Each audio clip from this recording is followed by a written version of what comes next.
Hi everybody, happy Thursday. Hey! Hopefully you can hear us. We changed our microphone, which I'm kind of excited about. It's like a pretty fancy schmancy one in my personal opinion, so I'm excited. Hopefully it works.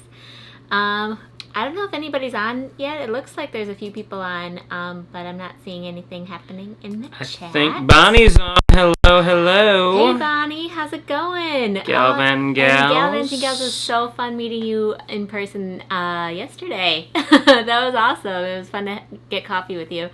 And Ronnie Dove, hello. All back from the funeral and football is back. Upper and a downer, yeah. Yeah, that's really cool. And then Scorpio Sue, welcome.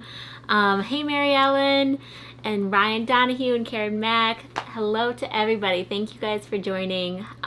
We are super excited to have you all because it's Thursday and we love hanging out on Thursdays.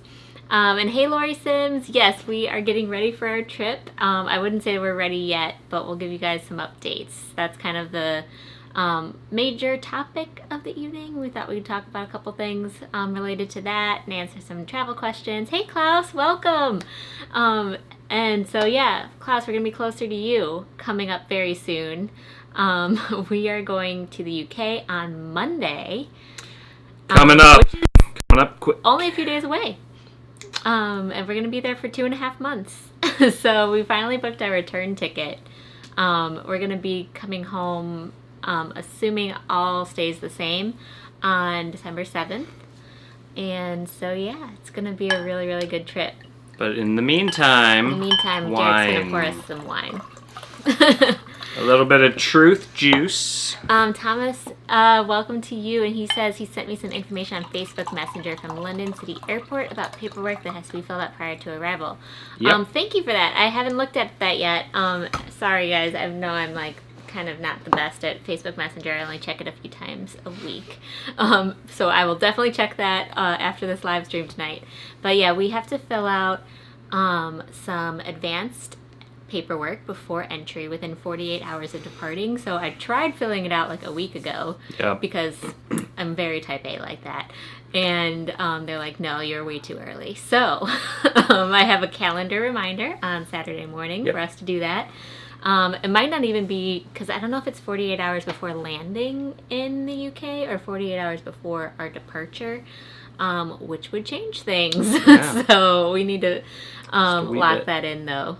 But yeah, they ask a bunch of questions. So, anywho, I don't want to just like start rambling off all of the details just yet, but cheers. And cheers to you all. Cheers, guys. And let us know, please drop us in the comments what everybody's drinking tonight. Yeah. Whether that's water, beer, wine, vodka, whatever the, tea. Tea or vodka. Tea and vodka. Anyway, yeah, so just so you guys are all caught up on what we've been up to, we actually did a very fast road trip up to Chicago on Tuesday and back yesterday. Yep.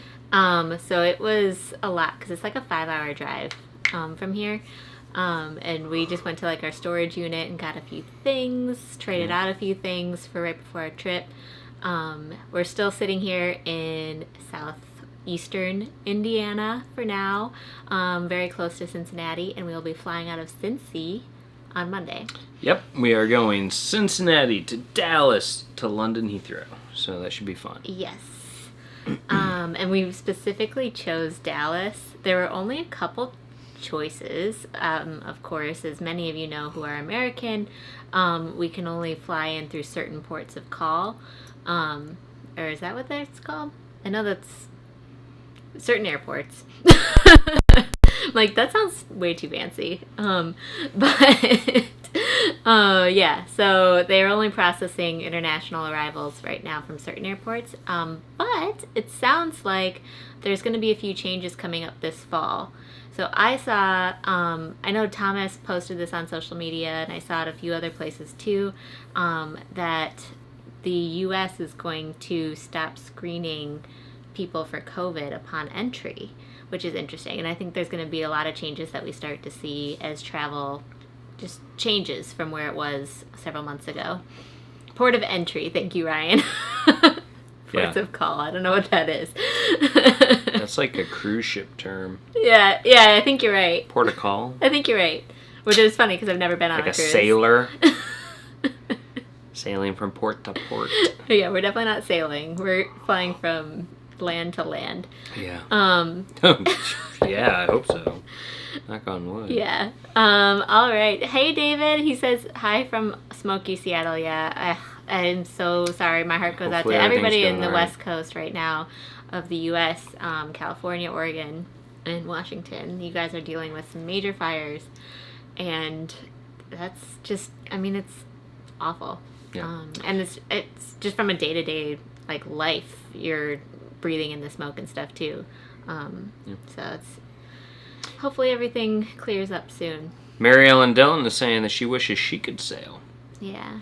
So it's funny, the lake that my parents, the community is based around here, it's kind of a smaller lake, so you can kind of do speedboats going like kind of one direction in a lap, kind of like NASCAR.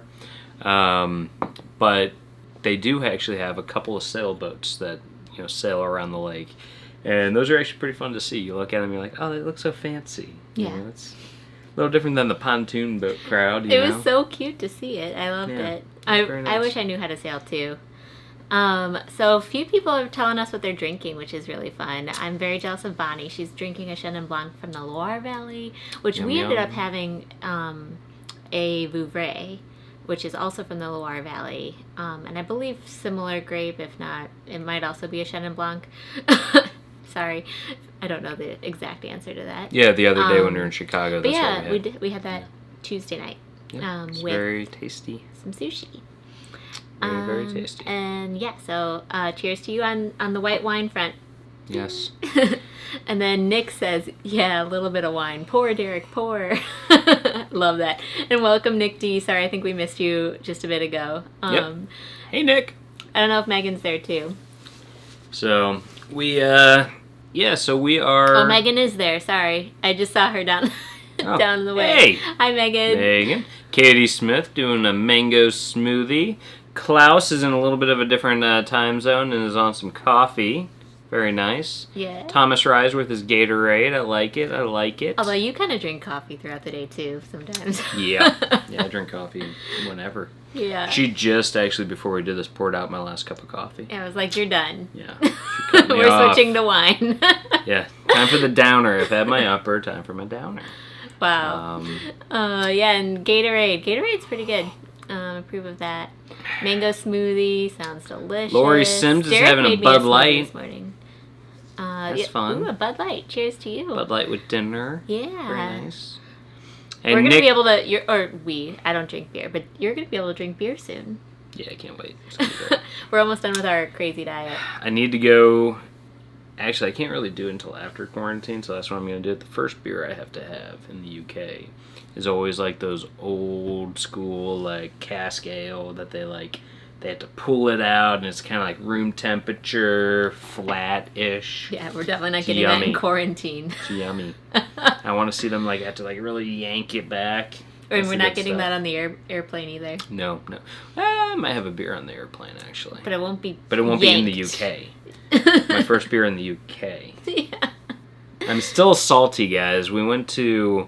The last time we were in the UK with family on vacation, we did the Sky Garden in London, which is a phenomenal place. Have I any highly of you guys recommend been, it. by the way? Let us know. I think some of you have done it, but I cool. highly recommend doing the Sky Garden because you don't have to pay to get in, but you do have to make advance reservations to go up.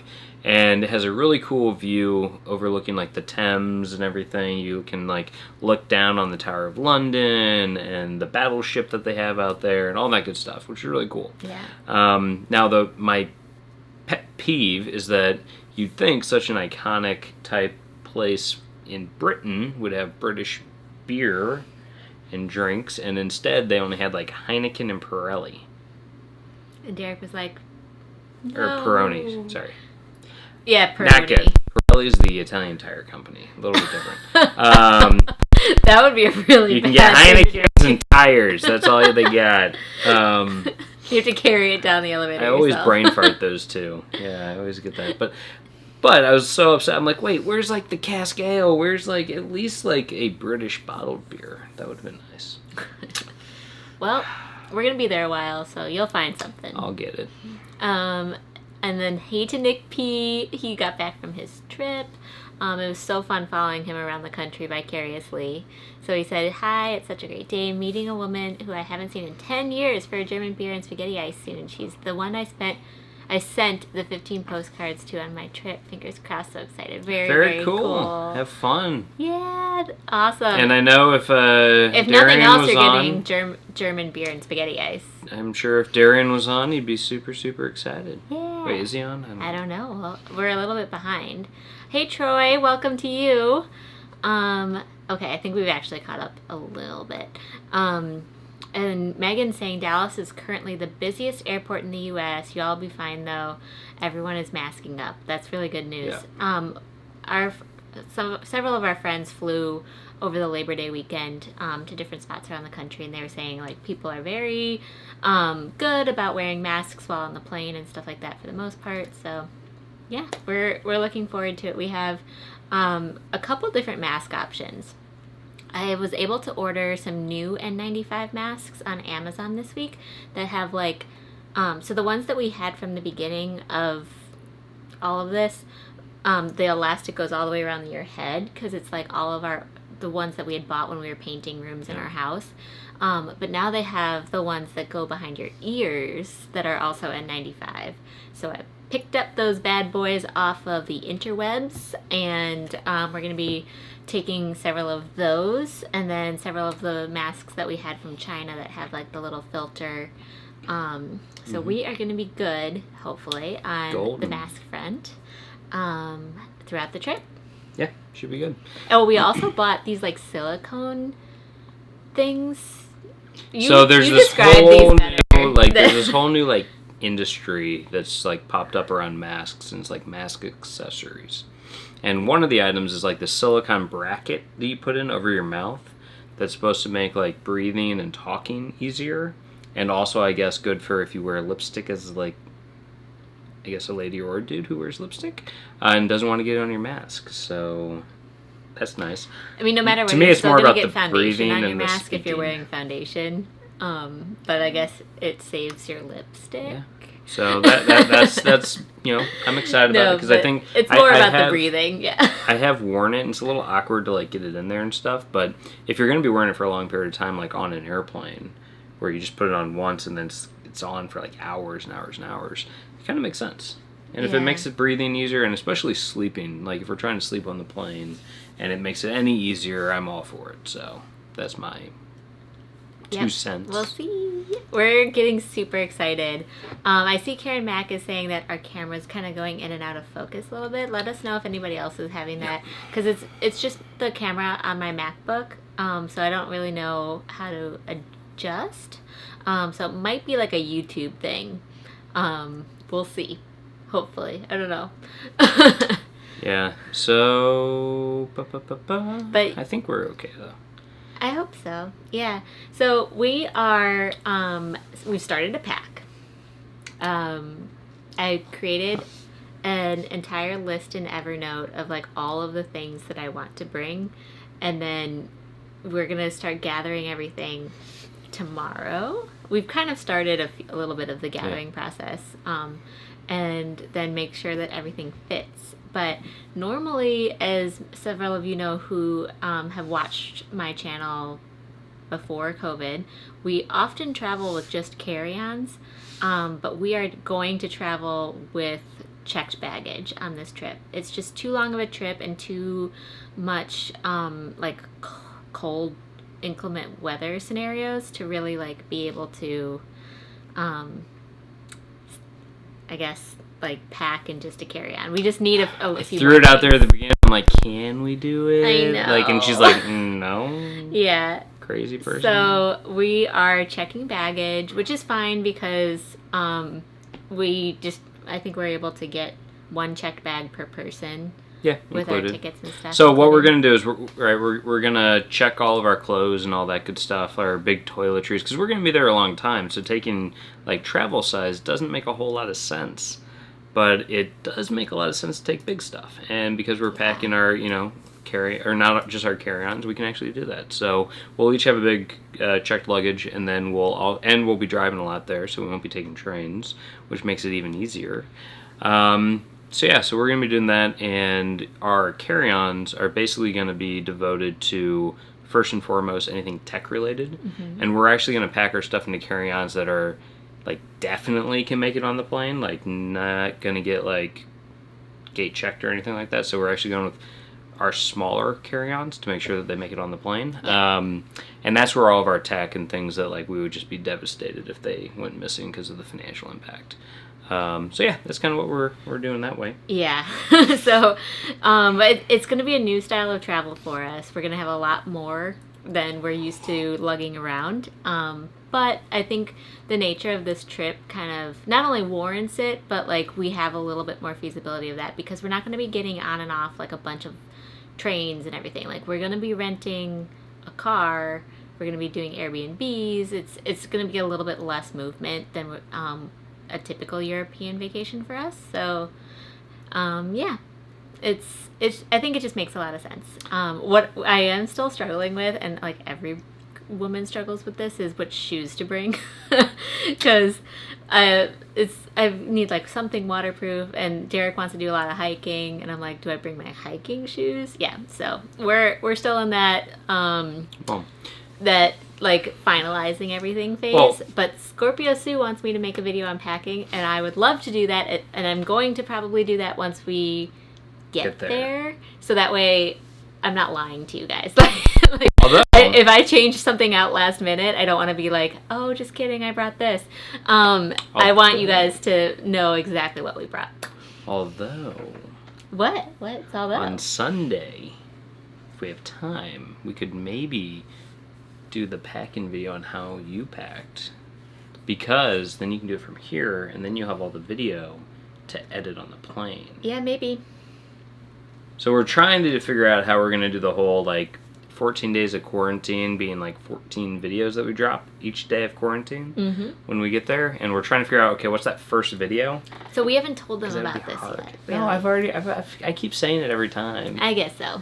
But we want to put out a video every day during quarantine. Some of them might be kind of shorter than others. Yep. But that would be a good we thought it'd be fun to stay connected that way and give us things to focus on during all of that downtime. And also, I want to, now that there's so many folks on, I feel like we should give our update. So I kind of posted about this online, but if you missed it, we are going to be changing the times of our live streams. And that kind of makes sense because I think it's like currently 1 or 2 in the morning in Europe right now. Yeah. I mean, we know that Mo joins occasionally, but, like, that's hard. And Klaus joins, which is killer. We're so grateful. So crazy that you guys join us, but we love it. Yeah. We're not night people like that. Brian Snyder says, that's perfect timing. Brian, it's perfect time for you in Arizona. Yeah. But, all right. So, I updated up here what we're going to end up doing. So we are going to switch back to what we did kind of at the beginning of the pandemic, where we were all kind of stuck inside, where we were also doing Sundays.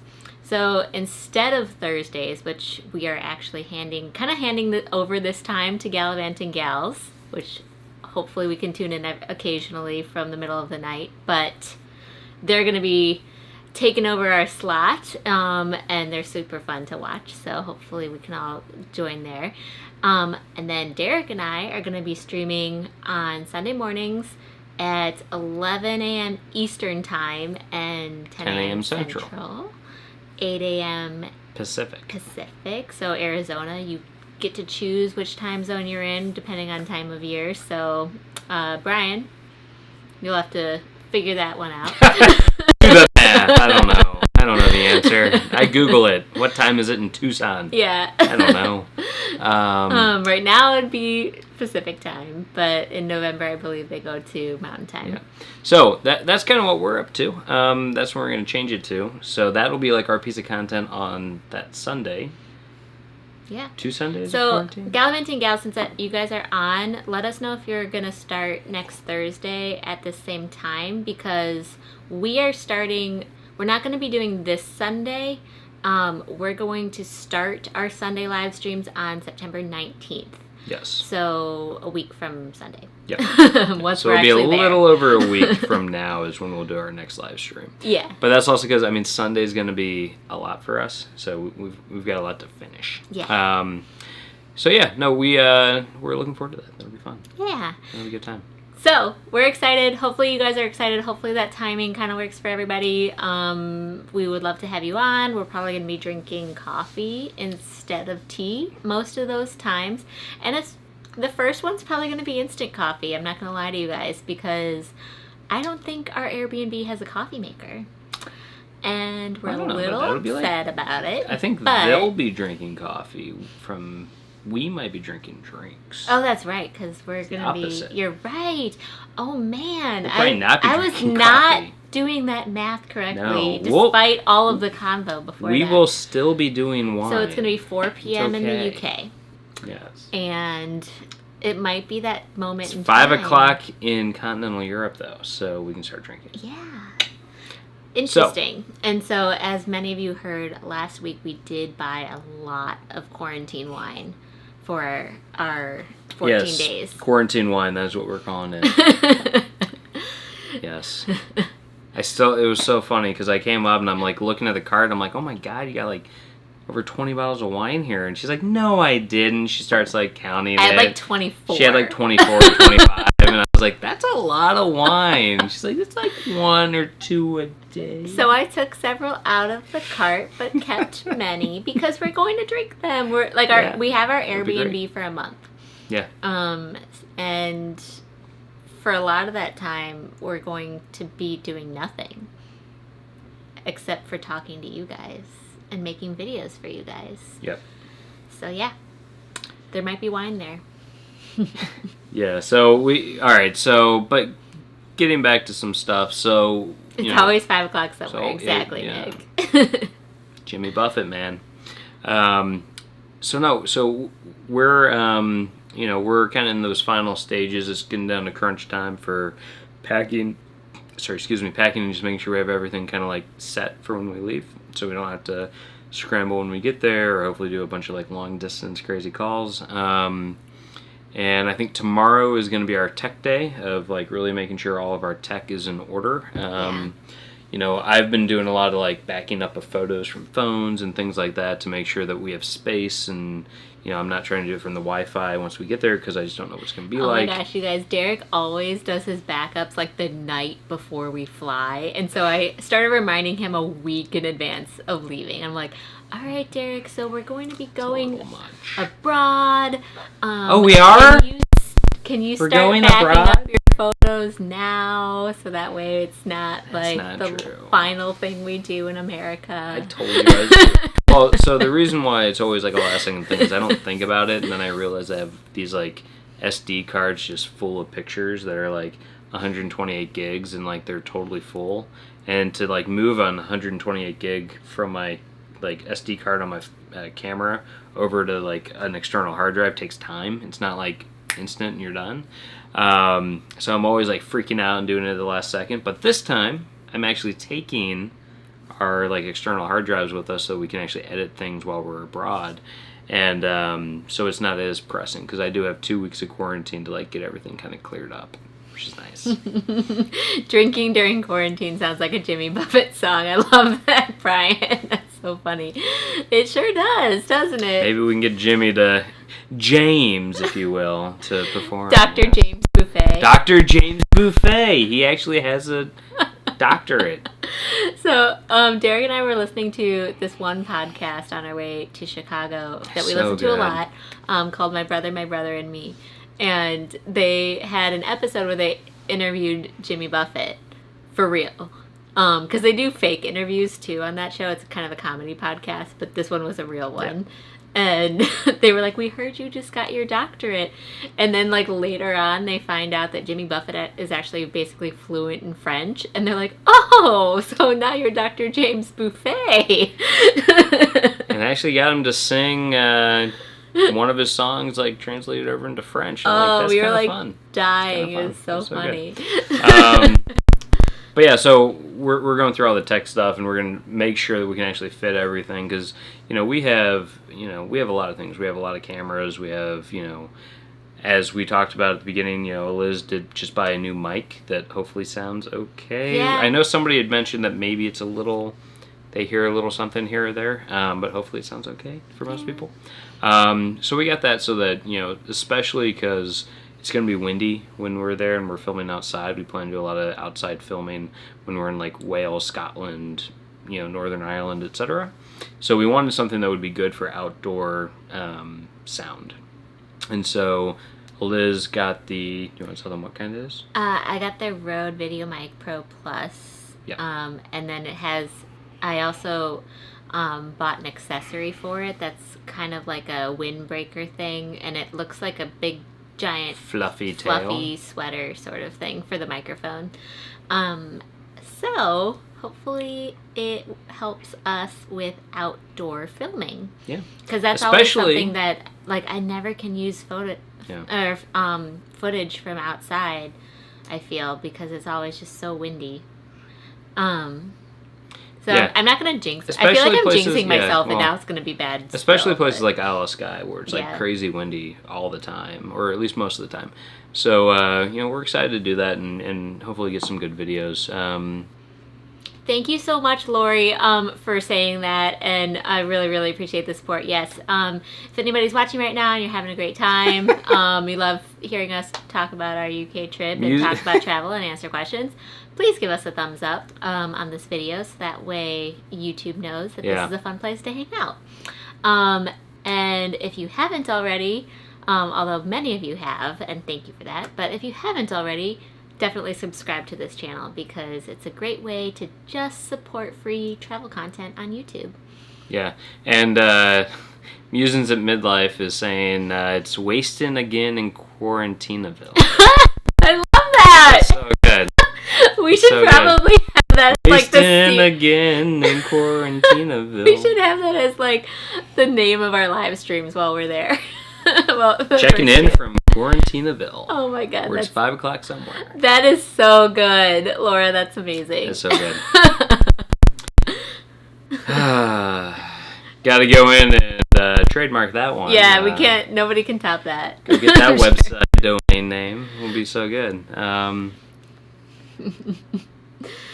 All right. So we also want to. Okay. So couple things. We've kind of realized as Derek and I were talking a little bit that we are now speaking to a lot more of you guys, I feel, each week than we typically do. So we wanted to give a little bit of our background and why we have these travel Q&As and stuff like that.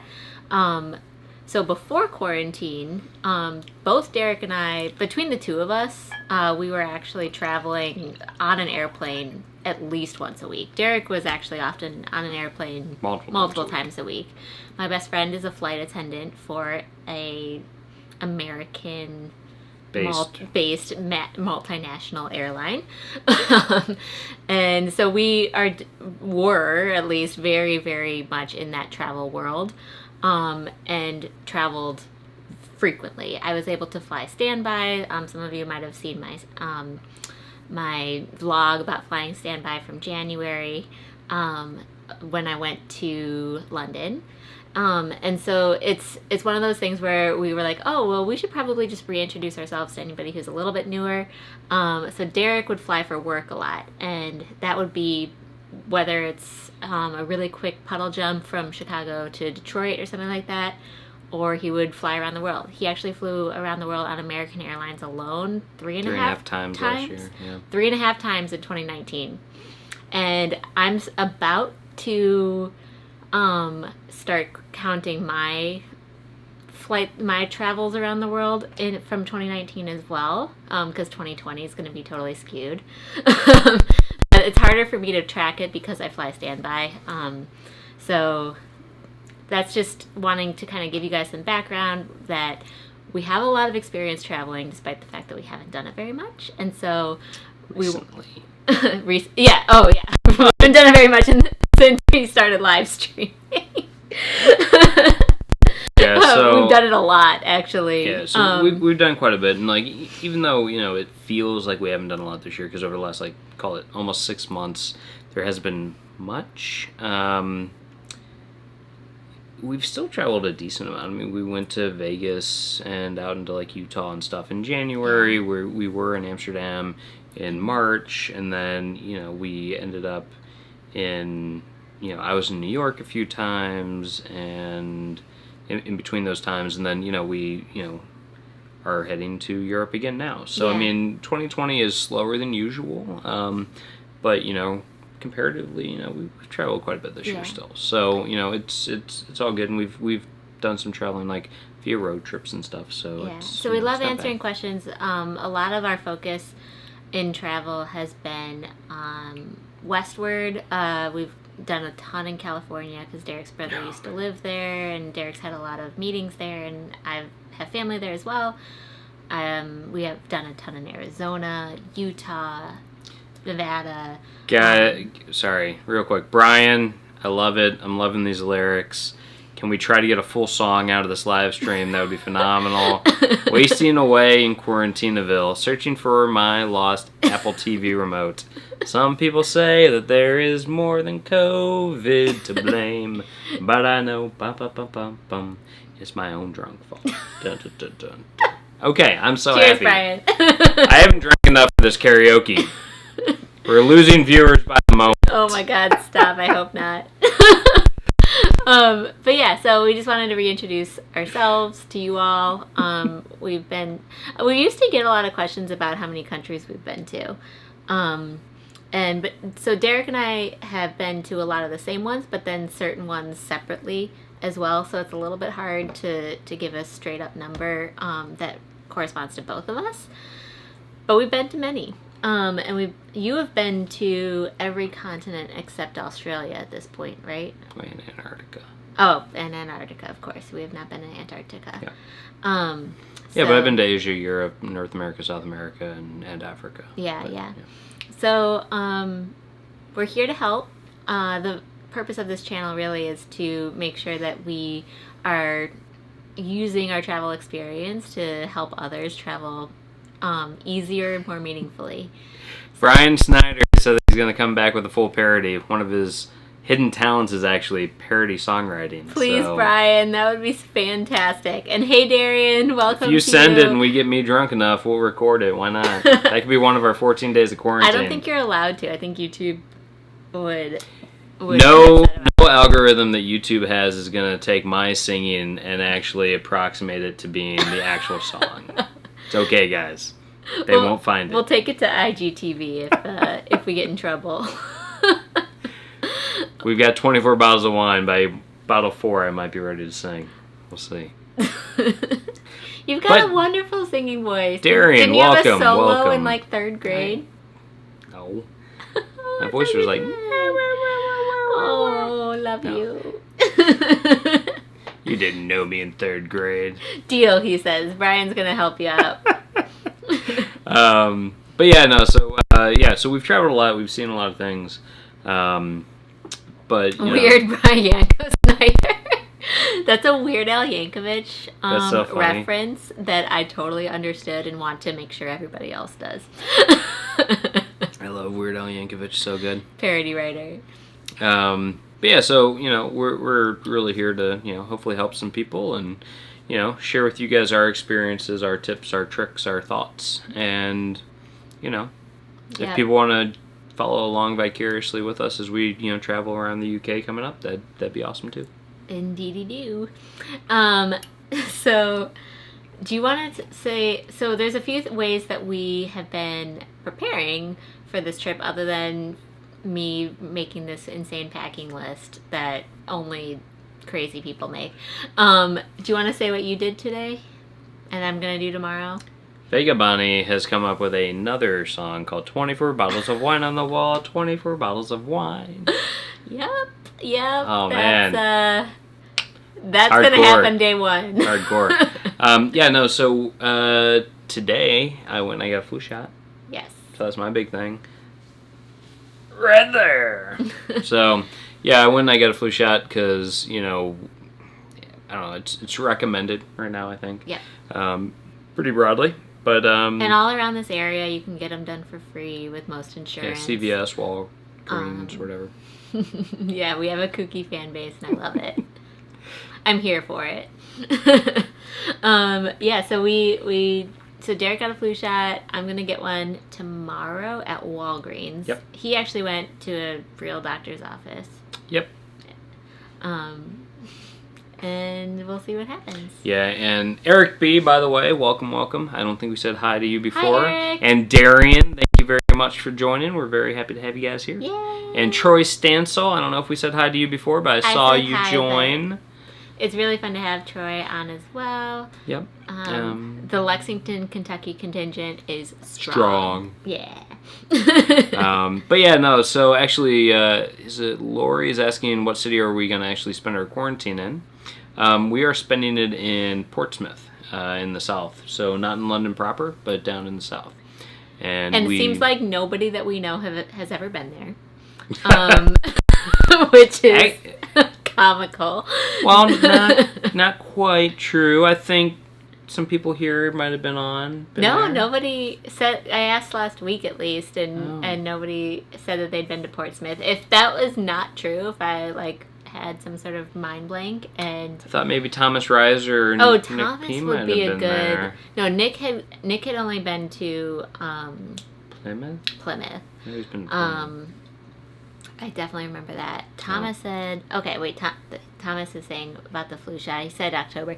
Yeah, we would They normally... only actually just started doing them, last week, maybe, here. And of course, my mom sent, all of this information about getting flu shots too early, might not be super effective and everything, but, we're going to do it anyway because we're traveling. And we can't...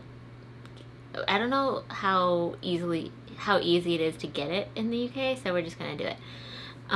Jim has been there Jim. in the 90s when he was in the Navy. Oh, nice. Yeah, so it's a huge, very cool. It's a huge historic naval base. Yeah. And I believe there's still a lot of Navy, stuff happening around that area. Yeah. So they have Great maritime museums. Yes. Old school ships to go check out, which is pretty cool. And then my friend, who we're probably going to stay with for a few days in Greenwich area, of, outside of London, she was telling me that to go to the South Downs National Park area around there, and then also the Isle of Wight. She said those are the top 2 areas to do after we're done with quarantine. And we can go to Isle of Wight. It's not a Channel Island, so we can actually go to that one. Which was nice. A huge question of mine. I was like, wait, is it a Channel Island? Because it's an island, and it's in off the channel. Coast. I mean, it's I don't know what you count as the channel, but they all kind of, it's kind of small. I mean, it's in the channel, and it's an island, but it's apparently not part of at least it's not part of the, rules that the Channel Islands Jersey have all created around COVID. So, what do you Darren, did you hear about the guy who stole my calendar? He got 12 months. God, Darren, you crack me up. That's we're doing some good dad jokes over there. God. Okay, joke. We could have a joke video that we put out during the 14 days of quarantine. Derek's got so some good. dad jokes. Derek's pretty good at those. I got the jokes like Jagga. And he's not a dad, but he's got the jokes. But the Isle of Wight is right off the coast. I think you can see it from Portsmouth. And so we can take a ferry over there, check it out, which would be really cool. Don't know what to do in the Isle of Wight, but we'll do it, I guess. And have any of you guys been to the Isle of Wight? Let us know. Yeah, so hopefully you'll be seeing some destination type videos from us at those places. So I've been to Brighton, should be pretty cool. Which is a little bit east of Portsmouth, and a super fun day trip from London. and I loved going there. They have a palace there that was built by one of the King Georges. Don't ask me which number. But it was modeled after the Taj Mahal, and it's like very Asian inspired, which is so random, but they like totally own it when you go tour through there. And then they have a really cool area that has a big pier, which I believe there's also a pier in Portsmouth as well. And then like kind of like the rocky beach area that you find all along the English Channel. And then in Brighton specifically, there's like a lot of really pedestrian only lanes that you can do. So I'm pretty excited about like going through those lanes, seeing which shops maybe are open, and maybe pubs and all of that. So that'll be fun. I think Portsmouth has something very similar, but I know our Airbnb is within at least ordering distance. I believe it's also walking distance to a ton of restaurants. So that was a huge thing for us because we wanted, as I mentioned last week, we ordered a ton of groceries to really be able to have like a cooking experience within our Airbnb, but we wanted to also be close enough to restaurants to be able to order stuff if needed because we cannot leave. So the UK law is still in effect. We were kind of hoping it was going to change, but it's not, and in the next few days I'm sure it won't. The UK law is definitely still like we must quarantine for 14 days. We cannot leave where we're going. We have to report exactly what address we're going to be at. They might check in on us. Yeah. So we're being very, very cautious. Yeah. So, but all that said, like, we actually kind of look forward to this 14 days that we're going to be quarantined because it actually gives a kind of a weird opportunity where usually when we go to the UK or Europe or wherever, we're like trying to fall asleep as soon as we get on a plane, and it's like really focused on trying to get as much like sleep and get recalibrated as quickly as possible to the new time zone. Because the flight's so you don't never lose out 8 time. hours. Well, I mean, maybe if you're flying from like LA. LA or Dallas, it's 9 hours from Dallas, and that's why we actually are flying out of Dallas. Is that we liked that it was a longer flight, but because we have 2 weeks when we get there, we can't do anything. We're like, well, there's no like crazy like we need to get there and we need to like sleep immediately on the plane and we need to like because we have 2 weeks to adjust and there's nothing else we can do except for adjust and create content and put it out there for you guys. So we're really looking forward to that because it's hopefully a rare opportunity. We will be basically trapped in that house, and so that'll be kind of cool. And we another thing to add is we ended up having to, over the past week, realizing that we had to book the night before, like in order to be able to check into the Airbnb on time.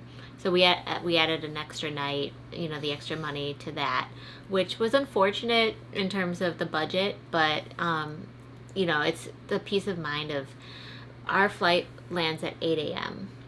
and we really are definitely like we're supposed to get in the car at Heathrow and drive straight to the Airbnb. Can't do anything else. We must just basically check in and we're in quarantine.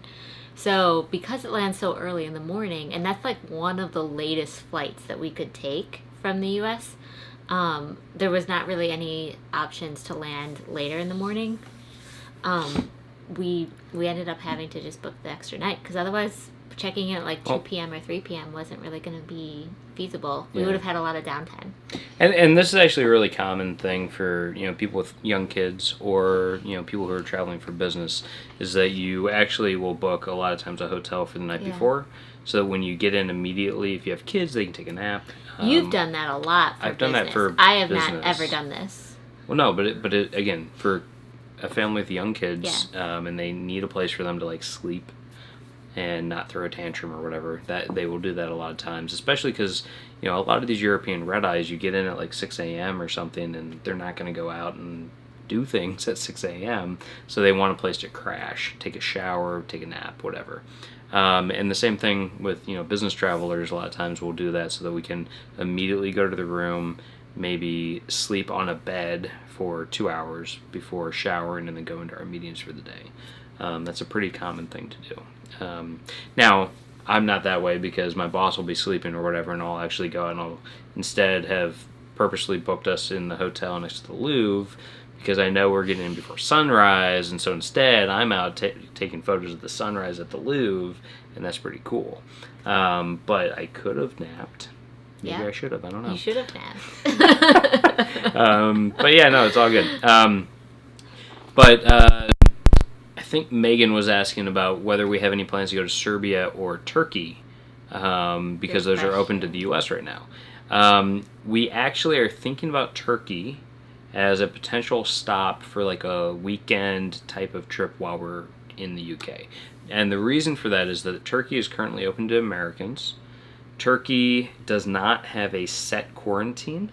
Right. So they're not like mandating everybody, does a 14-day thing when they get there. So we're not losing time with that. And coming back to the UK currently, there's no quarantine coming from Turkey. So if we've been in the UK for a month, and then we go and do 3 days in Turkey, we can then come straight back to the UK and keep going. Yep. There's no pause. And we actually, one of the other things I did today, because I did 2 things that were important. I got a flu shot, and I also bought our travel insurance. Yes. So we ended up getting our travel insurance through Seven Corners, which for our entire trip, which is almost 3 months, we were able to get insurance for the trip to include the UK and Turkey, plus hazardous sports added as a rider. Derek wants to do hazardous sports, and I'm like, I don't know about that. Maybe. I don't know. But he added it. My thing was, it was a difference of $40. And so for me, I'm like, I don't want $40 to be the reason I can't go on a sweet zip line excursion. So add it on, maybe. I don't know. So that's going to be an ongoing conversation in this group. So over the here. total cost, though, for the 2 of us, and we're in our early 30s, was $400. And that's for just under 3 months of coverage in the UK and Turkey. Adding Turkey to the list added no price, but if you added the US to your travel, it almost doubled the cost. So I thought that was pretty interesting that for the 2 of us in the UK and Turkey, it was like $400. It would have been like $800 if we checked the box that said we're also going to be traveling through the United States during that time. So that was kind of interesting. I mean, yeah. But we feel good that we're covered. That's an expense also on top of our own health insurance. Yep, which we have. Which is something that we knew that we would need to take on going into booking this trip. Yeah. And we had kind of researched what that would look like before even booking. Yep. And we're not. It's it's an expense. It is, and we're not experts in insurance or anything like that, but we were looking at some annual plans, and the problem with the annual plans is a lot of them have duration caps on how long your trip can be for if you do an annual plan. So I was looking at like Allianz, and you can check 30, 45, and 60 days, I think, as like the maximum. Katie Smith, by the Bye, way. Katie. Thanks for joining. Thank you for joining us. Sorry if we missed you. But you can do like, I think it's like 30, 45, and 60 days. And because we plan to be gone for almost 90 days, our trip actually wouldn't qualify under an annual plan, so we couldn't get an annual plan there. Yes. I looked at another place that the most that they would do was 30-day trips for an annual plan. So we didn't really see an annual plan that would work for us, so we decided to actually do... Actually, Seven Corners has an annual plan, and theirs, I think, only goes up to 30 days. So we couldn't get one of their annuals, but we could... bookend the dates of our, going there and coming back and get it in. Which is nice. crazy. Like, can we just talk about how an annual plan is only Is that good John? for 30 days? Visual? What's up, bud? John, hey! Okay, he says, isn't Turkey with all the hot air balloons? Yes, in Cappadocia. Cappadocia in like mainland that's a travel Turkey. bucket list item of Yeah, mine. huge. Because in that region also they have these like basically built into the ground I'm going to use the wrong word, but they're like kind of like huts, but they're intricately built. It's really, really cool. So Yeah. why are you laughing at me? I'm not laughing at you. I'm laughing at Nick D, who's Oh. talking about sleeping on planes. Yeah, no, so yeah, that's the hot air balloon place that's a huge bucket list item for me. I mean, you're into photography too, so I mean that's of course. The one thing that I would say about where was I going with this? Yeah, so Thomas Reiser actually got it, which was somebody was asking about the UK and how long you can stay there. And the UK, you can stay non-visa, like with no visa, for 6 months as a U.S. citizen. So that's why we picked it, actually, is because we can do up to 6 months. And Thomas also says, fortunately, his Hilton Diamond status usually means immediate check-in.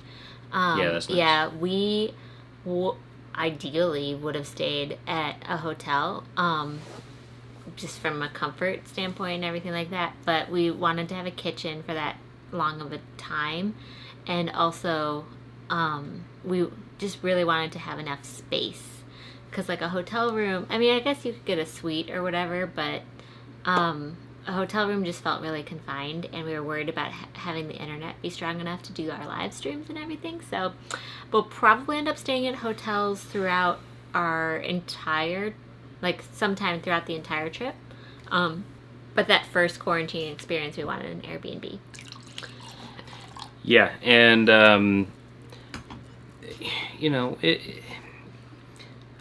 at the end of the day, for us, it's about that first one was the most important one, because we were gonna be really not allowed to leave the premises for 14 days, and so we had like minimum requirements that we needed, including an outdoor space. Most other places that we go to, that's not going to be the case, and so we might find a really cool like condo in Edinburgh that we'd stay in for like a week or something that has no outdoor space but is like cool, modern, and like good location in the city, that we would totally stay at, right? We had so many like filters in Airbnb that we wanted for this particular moment. It felt like we were being really picky, but it was also just a happiness quotient of if we don't have these things, it's going to really weigh on us. So we found a great place in Edinburgh that we lost, and we were very upset about it. But then we found this other place in Portsmouth, and it's going to work out beautifully. Yeah, so, it's actually a silver lining, because the beauty of it is that now we get to be in the south of Italy. I wish that'd be nice. Yeah, that'd be nice. We're not allowed there. No, so we get to be in the south of England. Middle to late, September, late September, when we get to actually leave the place, and that means that we actually get to explore the south during hopefully times when it's still like relatively decent out, before it starts getting cold.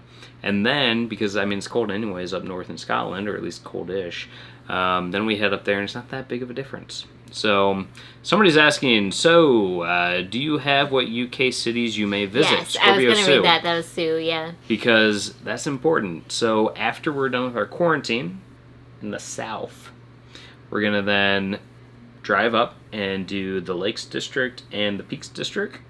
I guess Peaks and then Lakes. On the way to Scotland. Yeah. So we figured out, okay, we can drive through those, and like that first day is maybe a 4-hour drive to the Peaks District, spend the night there, see some stuff, head on to Lakes, which is probably like 2.5 hours from there, I think. Spend a few days there, maybe hike a little bit of a mountain, which would be cool. And she's not into it, but I am. I'm working on her. We'll get there. And then from there, we'll then continue on to Scotland. Derek made me climb Mount Snowdon when we were 24 years old to Wales. And she hasn't forgiven me since. Okay, I wanted to take the steam train up because it's really cool and old and easy. And he was like, no, let's just show up. And so we showed up, and all the steam train tickets were sold out, and he's like, I guess we're climbing. And I was like, you did this to me. I might have done that on purpose. You did this, and I'm so upset. But we were there, and I was like, but we're going. So my friend who lives in Greenwich that I was mentioning to you guys earlier, she was telling me to bring like my my real hiking boots, the ones with ankle support, when I was FaceTiming with her earlier today. I was not part of that conversation. And I was like, I don't think there's room in my suitcase, so I guess we're not climbing mountains. We could wear them on the plane. Oh, like we're real definitely packers, not wearing like those real travelers. No way. Come on, you always wear the heavy stuff. It's gonna be 95 degrees in Dallas, but I'm gonna be in my winter wool coat. Oh my god. My hiking boots, my jeans. Yeah. So okay. So It's gonna be packing great. coats right now, you guys. It's what was the temperature here today? 90 degrees Fahrenheit, which is like, probably like 29, 30 degrees Celsius. And Derek and I are gonna have to wear our wool coats basically on Monday to the UK. So I bought a coat that at least I feel like I can do hiking or going out to dinner in. But because we're there for so long, like kind of into that winter period, we're gonna have to bring 2 coats. It's so tough, you guys. But I'm gonna make that packing video for you once I figure it all out. Yeah, we're still working on that. But, you know, from my perspective, it's like, all right, you always wear or carry Megan wants on. me to bring 3 coats, which actually makes a ton of sense, and maybe will end up happening, but I understand. Because No, I I can see want to that. bring my like leather coat for going Oh, I was out. about to say that. I want to bring my waterproof rain jacket, and The then I wool. want to bring my wool coat. Yep. But can I bring all of those? I don't know, you guys. I don't know. I could see that being what you do, actually, is 3 coats. But 3 coats is so many. Yeah, but all right, we'll see. We'll see. The leather coat's thin, Mm-hmm. as is your rain slick. Mm-hmm. Mm-hmm. And then you wear your wool. Yep. In the plane. That'll be easy. With your hiking boots, it'd be great. Derek thinks that everything fits in one suitcase. So we're going to see what happens, and I'm going to make a video once we get there of what actually happened. Because I don't want to make a video before. Because before means, like, if you watch a packing video of somebody before they left for their trip, you don't know if that worked for them. So I'm going to make a video when we get there of what we But packed. you can do one of what we took, and then you can do a follow-up at the end of, did it work? So coats and shoes are like my biggest pain in the tuchus right now. Yeah, so we'll each have our 2 carry-ons. We'll have the check bag each, and ideally that's it. Thank you, Gallivanting Gals, for your support and See, faith. you can do it. Just faith that I can make this work. Megan, no, we plan to only take, between the 2 of us, 2 check bags, not 4. That would be crazy. Not crazy, but like for us, how we travel, and for the, like, I'm imagining packing that every time, and like, oh my god, that would be such a nightmare. I feel like I'd lose so much stuff. We took only carry-ons for our 3.5-week honeymoon in South America, in Argentina, Chile, Uruguay, and I lost like 5 shirts in that did. trip, and I only had carry-ons, so I Not don't know how that purposefully. happened. Like, I had to buy like man tanks while I was there, Okay, which so was what great. happened, my it was assumption is what hot. happened is when we went to an actual laundromat and got his shirts washed, he just like didn't get half of them back, basically.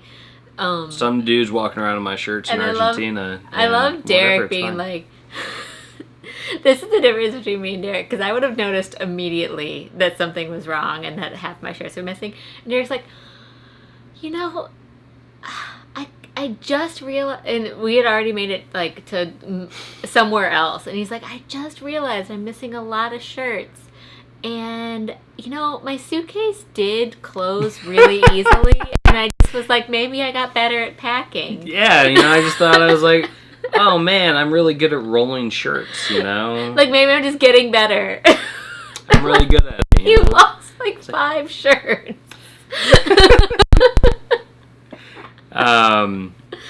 Yeah, and, you know, Megan, What's our tip on doing laundry while traveling? Wait. You, so Megan's saying that question. she would I'm gonna go get some stuff. Okay. Megan's saying that she would skip the carry-ons and just do check bags in this case. And for clothes, that's largely what we're going to do is just, each one of us has a big check bag. And we'll do that for our toiletries. We'll do that for our clothing.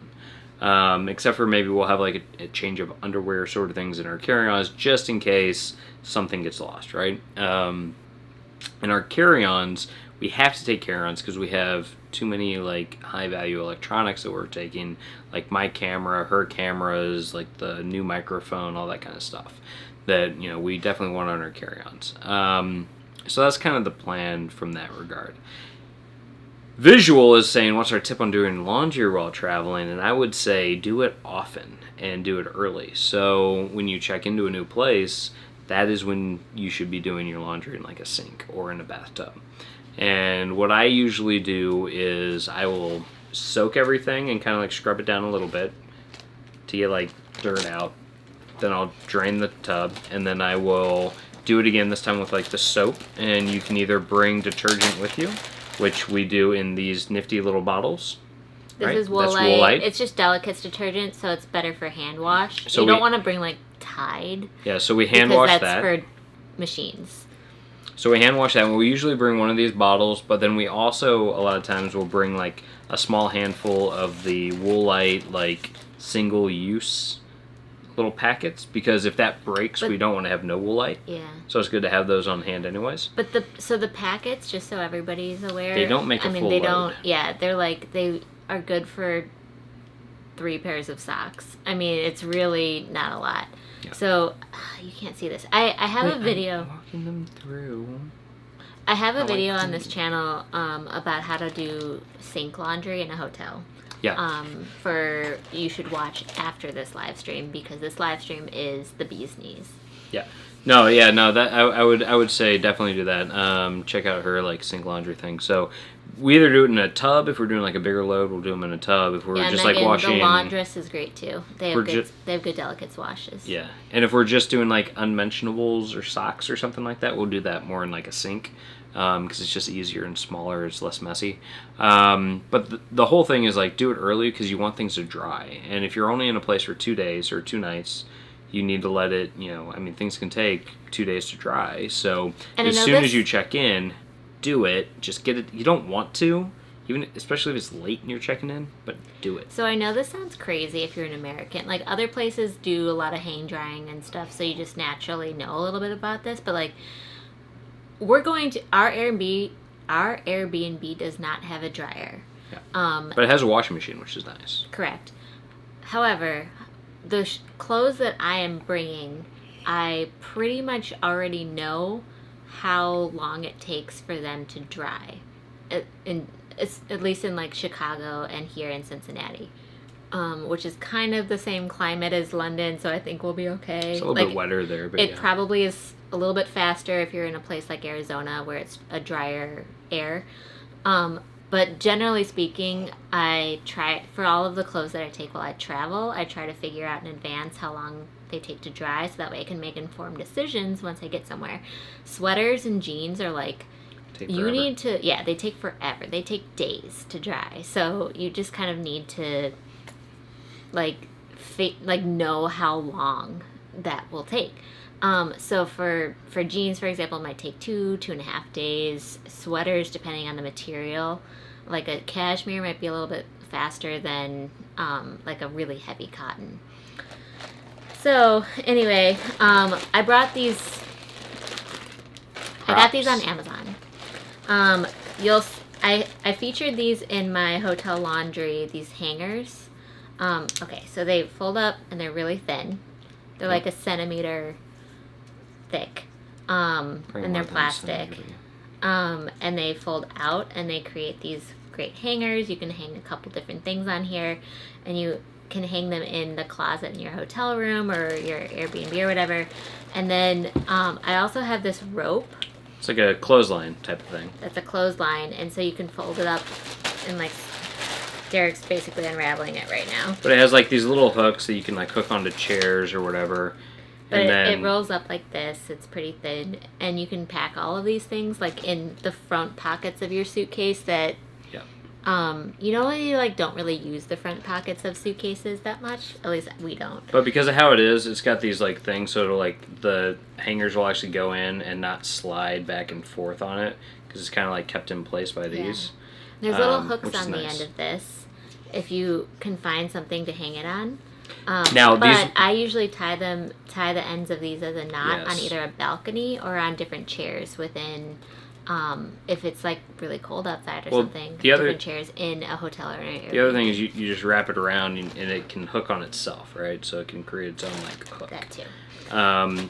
Between two chairs, this does not work. Do not do that.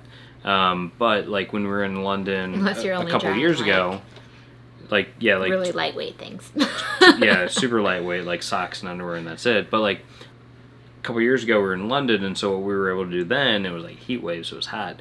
We were able to take this out to the balcony, and we were actually tying it between the ends of the balconies, and then you do it that way, and that was helpful. And the other thing that you can use these for, it's got these like hooks, these like spots. What other people will do is they'll like shove a sock point into here, so it's like hanging out of this, so you don't need hangers with this, which is kind of cool. Yeah.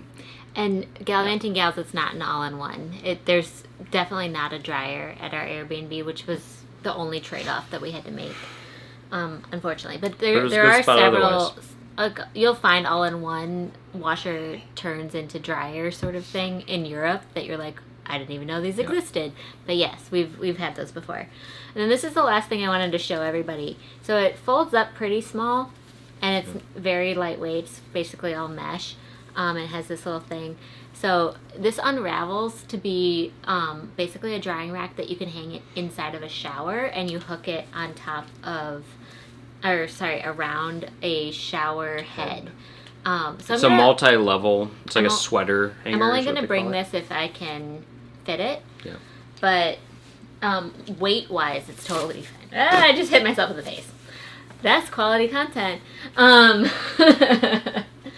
So I get it. Okay, so this kind of creates like a drying rack as well, which is great to have. I'll bring it. And because it's mesh, it lets air through, so it dries quicker, hopefully. Yeah, and it's good for sweaters and things that you don't don't want to necessarily wrinkle. want to hang on a hanger. So I'll bring that if I can. If not, that's something I can easily also buy on Amazon.co.uk probably. Yeah. So it'll be fine. So we do, especially like the things that get a stench, right? So like socks, underwear, things like that, we try to wash often. Yeah. Workout clothes, that kind of stuff. You want to just like do it often, do it early, right? Because you don't want to run out of it, and you don't want it stinking up all your other stuff and making everything have a bit of a funk to it, especially if you're doing any sort of longer term travel. Yep. So like even though we have more space this time, I'm not taking like 30 pairs of underwear. It's like, no, I want to be doing laundry constantly, so that, because that's important, right? Yeah. And we always pack in travel cubes. Or packing cubes, and we find that to be super helpful, especially the packing cubes that are more like, they're not quite airtight, but they're not the mesh kind, because you can put your dirty stuff in that, and it's not going to leak out the nastiness into everything quite as much. Gallivanting Gals, yeah, that's my first viral clip, hitting myself in the face with the laundry thing. But okay, so steamer, I don't even own a travel steamer. I know a lot of people do, including a lot of people that I follow. And I've thought about it. It's just not, because I travel most of the time with just a carry-on, it doesn't fit. And I didn't feel like investing in it in this one. If we end up needing a steamer on this trip, we'll probably just order one to our Airbnb. But Cheap. yeah, I end up, because Or stay in a hotel that has one. yeah. Well, hotels usually have irons. They don't necessarily have steamers. You can sometimes get a steamer sent up to your... You can. Yeah, maybe. But because I end up hang drying a lot of my things anyway, like normally, and a lot of my shirts are kind of like a polyester blend that dry pretty quickly, a steamer isn't as needed. Yeah. But there's definitely circumstances, like if you're bringing a dress or something, that you might want one. If you know somebody who's or if you're looking going to be interviewed on television at your destination, which I am not going to be. If you know a UK-based steaming company that wants a sponsorship, Yeah, out. I could test out a steamer If anybody knows somebody. But yeah, no. So and review it. We're not planning to take any of that kind of stuff. Because again, you'll. Hola, Alberto. Hey, what's up, Alberto? You're gonna see me in wrinkly shirts. It's gonna happen. Yeah. I'm not sorry. We're here to show travel as it is, and sometimes things aren't perfect. But if we use these hangers, honestly, if you hang dry most shirts on hangers, they don't wrinkle. At least not terribly. Not terribly, yeah. So it's more of certain fabrics, and you have to kind of be diligent about the fabrics that you buy for your travel clothes. Yeah, I mean, one of the first things... We don't run into too many issues with wrinkles when we hang dry stuff. One of the first things we typically recommend with people when they're thinking about like their travel wardrobe is there's two main things. If you're traveling for an amount of time where you're going to have to do laundry, we recommend things that dry quickly. And also things that kind of like go together. So not a bunch of like crazy different colors and everything where each outfit only goes with one thing. It's, try to like batch your stuff together so that each shirt goes with multiple pants and bottoms and blouses and scarves and I'm just saying words now, but like things that like, you can make outfits look different based on how you accompany them. I love scarves. I actually, really like those, especially in like the UK. Get some nice cashmere from Scotland. It's awesome. But you can make things look a little bit different. I wear this. You guys have seen it. I probably wore this last week. I'm pretty sure you did. I have no shame. I don't care. I said that when he was sitting down. I'm like, I think you wore that last week. Yeah. Maybe you didn't, but. And Gallivanting Gals, yes, capsule packing. It's our 10-item wardrobe. Yeah, that's one thing that I'm very from Jennifer Scott. Diligent about. Jennifer L. Scott's my girl.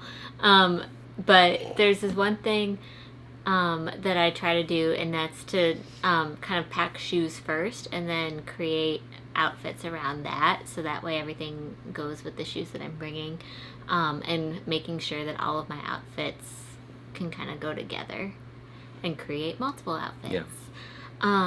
Yeah. Someone else, Megan was saying I always use the shower as a steamer if needed, and that's something that we do too. Yeah. For sure. Yeah, turn it on as hot as you can. I did that on our honeymoon a ton, especially with like my jacket and stuff. So like on our honeymoon, especially because we were going to some nicer restaurants. Not this time. Nope. Fish and chips only, baby. We roughing it. We're roughing it this time. No, but on our honeymoon, we were trying to go to like some night. We went to some like Francis Mallman's restaurant in Mendoza. We went to some really nice restaurants, and so for that, I had like a sports coat. And so I was like hanging that baby up every time, like turning on the water as hot as it went, hoping that things like steamed out and got a little bit less wrinkly. So that's a good tip. Mary Ellen says she has a laundry basket similar to the mesh thing, and I think we have one like that too. We brought that here actually. It's really great to have the laundry baskets that fold up. I take that back. The one splurge we're gonna do is sticky toffee pudding. Because Gallivanting Gals told us to do the sticky toffee pudding. Who's his name? Why are you tapping me? It's making me not British dude. Gordon Ramsay. Gordon Ramsay. We're gonna go to sticky toffee pudding at Gordon Ramsay's restaurant because you guys made it look good. I don't know if you guys saw Gallivanting Gals' London series on their channel recently, but I was digging it, and I really fell in love with that sticky toffee pudding that they got to eat. So yeah, and it looked delicious. I studied abroad in London. Like I've probably spent months and months and months in the UK, and I've never eaten it. So I feel like I've had it, but I could do it again. Thomas Reiser says, sorry. I wanted to say. So Thomas Reiser was talking about clothes on arrival. So yeah, he says he's too big to buy clothes on arrival, and I actually not the same problem, but I am really short and petite, and so a lot of clothes don't fit me that are in stores. So arms are bad lengths on her. Yeah, like sleeve length, pants length, just baggy, etc. So I typically then will just make sure I bring everything. And so I'm with you. I don't want to I don't necessarily Wow, Nick love D. buying everything there, but Lori Sims, I believe, was also saying, yeah, to like get clothes with, pack and then get clothes when you're there. Or, Hopefully we buy can figure that toiletries out. as you need them. Yeah. If we were going to Paris, she'd be like, I'm not taking a suitcase. We're definitely buying toiletries as we need them. We're going to be taking what we need for the first couple weeks and then going to Boots, which is like the Walgreens CVS. Yeah.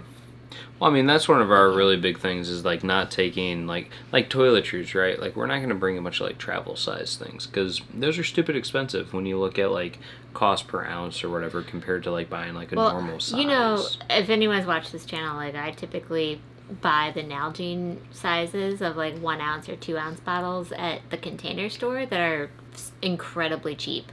And I use my label maker, and I just label them, like, shampoo and stuff. And so I just squirt it out of the shampoo, and then it's a travel size, but it's not crazy 3 ounces? expensive. Yeah, and that's a great way to do it, especially if you're traveling for like a week, 10 days. This is an example. Like this is not a Nalgene one. The Nalgenes that are my recommendation from the Container Store, or you can get them on Amazon. Yeah, they're great. And Squeeze, they right? are leak proof. Yeah. And you can get wide. That's the biggest thing is the wide lid. Yeah. What do they call it? Because it's easy to load or you whatever. Can, yeah, it's easy to refill, and it's easy like to put your finger in if you're like digging around for those final drops and stuff like that, of shampoo. So, highly recommend. I know the Container Store is not everywhere, but you can get them online. Contain yourself. I'm trying to contain myself. Vega Bonnie says Team T-Rex arms here, so that's fun. But again, like, because we're going for such an extended period of time, which we understand is not everybody's typical vacation experience or travel experience, we have, a beautiful opportunity to actually buy when we get there. Because we know we're going to have to buy when we get there. No matter what we take with us, it's probably not going to last 3 months. I don't know about you guys, but I love cool. going to stores. Like, Derek doesn't love it as much as me. I love going to pharmacies, going to grocery stores abroad, and just seeing the differences. To be fair, that's not always true. In Argentina, in Bariloche, I love going to the grocery store because it was an opportunity to buy alfajores, which are delicious cookies, and I loved it because they taste freaking amazing. We bought bags of them. We're just like, ah! We bought alfajores, and we bought delicate detergent. So, yeah, those are the two things. That was our list. And it was so good. I loved it. It was amazing. She's like, why'd you buy 2 bags? I'm like, because they had 2 flavors. Duh. It was so good. Try it. And the UK has great cookies, too. Now, I will say, like, I don't want to just, like, go into drugstores or whatever, usually, when we have a short period of time in a place. If you have a longer period of time, it's more interesting to me because, like, I don't mind spending that time there. If I have a very limited time, I don't want to, like, I feel like I'm wasting it in, It like, makes a you feel like convenience store. a local, though. You get to go to the actual stores where everybody shops. Yeah, which is great. And we'll be there for 3 months, so we can do that. But if I'm there for 7 days to 10 days... Galvanting Gals is saying, yeah, Boots in the UK for drugstores and Tesco or Sainsbury's for grocery. Yep. I agree with both of those, but I also add Marks and Spencer's. And I know Marks and Spencer's is like one level up from Tesco and Sainsbury's, but they just have really good food. So... Yeah, that's all. Yeah, and Troy's talking about, pants and stuff. So he's 5'3" and gets his pants hemmed on the road, which is pretty easy. That's cool. I've never been to a Waitrose, by the way, Nick D. Well, that's not true. I went when I was studying abroad and I couldn't afford it. Waitrose is like the Whole Foods, if you will, of the UK. So that'd be the Mary? You'd marry the Waitrose? What? Oh. Mary F. Kill? I mean, Waitrose is fancy. Okay. And she married me, so she's pretty fancy, so I don't know. Marks and Spencer's cookies are to die for. Yes, Thomas Reiser, they are. Also, just hot tip for anybody going to the UK, or there's Marks and Spencer's in France too. They do really good lunch, like to go food. So if you're just like not into pret a manger and you just need some Who's sort not of into change, pret a manger? maybe you need a change. Maybe you're like, I've eaten all the pret a manger sandwiches and I want to try something else. What's that Marks and French Spencer's one? does a lot of good to go stuff. What's that French one? Do you remember? Wait, sorry, what? What's the France places like the sandwiches to go? Paul? Paul. I like Paul. He's French. Yeah. I have had Waitrose bread. Wait, Waitrose has good bread. We're just gonna have to go try that while we're there. Let's do it. We'll report Why back. not? That'll be a topic of one of our Carrefour. Sunday live streams. We'll talk about our trip to Waitrose after we're out of quarantine. Carrefour is like the big box retailer Yeah. type thing there. Oh my gosh, but Carrefour, I got like a ham and cheese sandwich at a Carrefour City, which is like kind of like a Tesco Express type, just one of those really small grocery stores that are in the heart of the cities. And I got a ham and cheese sandwich for like €1.20 and went and sat in front of the Eiffel Tower last summer. And I was like, this is the best lunch ever. It was super cheap, and I have Dinner and a show. yeah. I mean, I just get to watch everything, and it was awesome. So yeah, you can get some really good affordable to go stuff at Carrefour. Yeah, we had Carrefour in Spain, which was great. But we also had so Carrefour I think does more than just grocery, but maybe they only do grocery. I'm not sure. But then there was also in Spain, the big one was Corte Inglés. Yes, Which is like the so big one good. there. So. And I remember when I was visiting you in Spain, because he studied abroad in Sevilla. I was really you kept wanting to take me to go get a bocadillo, which is Bocadillo de tortilla. yeah, so it's like one of Tortilla those sandwiches. espinaca. So good. That's really, really affordable, great lunch option. Sure. We're almost done with our wine. It's been a night, guys. Oh, this is we this might is need a why. second bottle. No, I don't think we need a second bottle. Just drink some water. But this is why we had. Spilled a drop. Whoopsies. How dare you? This is why we had to order a lot of wine for our quarantine. Yeah. Tyler Hansen. Tyler! Hi, Tyler in the house, bud. What's up, man? Hey, Tyler. Sunday? What are you doing? Let me know. Text us. Text me. Because we take off on Monday, and it's coming up quick, which is kind of crazy. It's one of those things where as we've been like planning this trip, it's been very much we got plenty of time. We got time. We'll figure it out. Wait, so did we answer all the questions about where we're going after Portsmouth? We started. So Portsmouth. Yeah, throw us a texty text. Texas. Up to the Peaks District, up to the Lakes District, maybe hike a mountain. I think that's where we got sidetracked because you don't want to do a mountain hike. And then from there, we go up to Scotland. And that's kind of where we lose our focus a little bit because there's a lot of stuff we want to do in Scotland. We love Edinburgh. We always want to go back to Edinburgh. We loved Glasgow when we went there. We thought it was pretty cool. So we'd like to go back there as well. But then there's a bunch of Highland stuff. And you really want to go to Aberdeen. I do. I have not been to. I've driven kind of past Aberdeen, but I've never stopped. And I've heard it's pretty cool.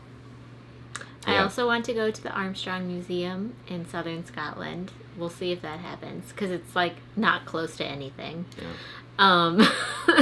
And my family's from Ayrshire, which is kind of like southwest of Glasgow type area. And you want to go to Hadrian's Wall. Derek's like super into I'm a nerd.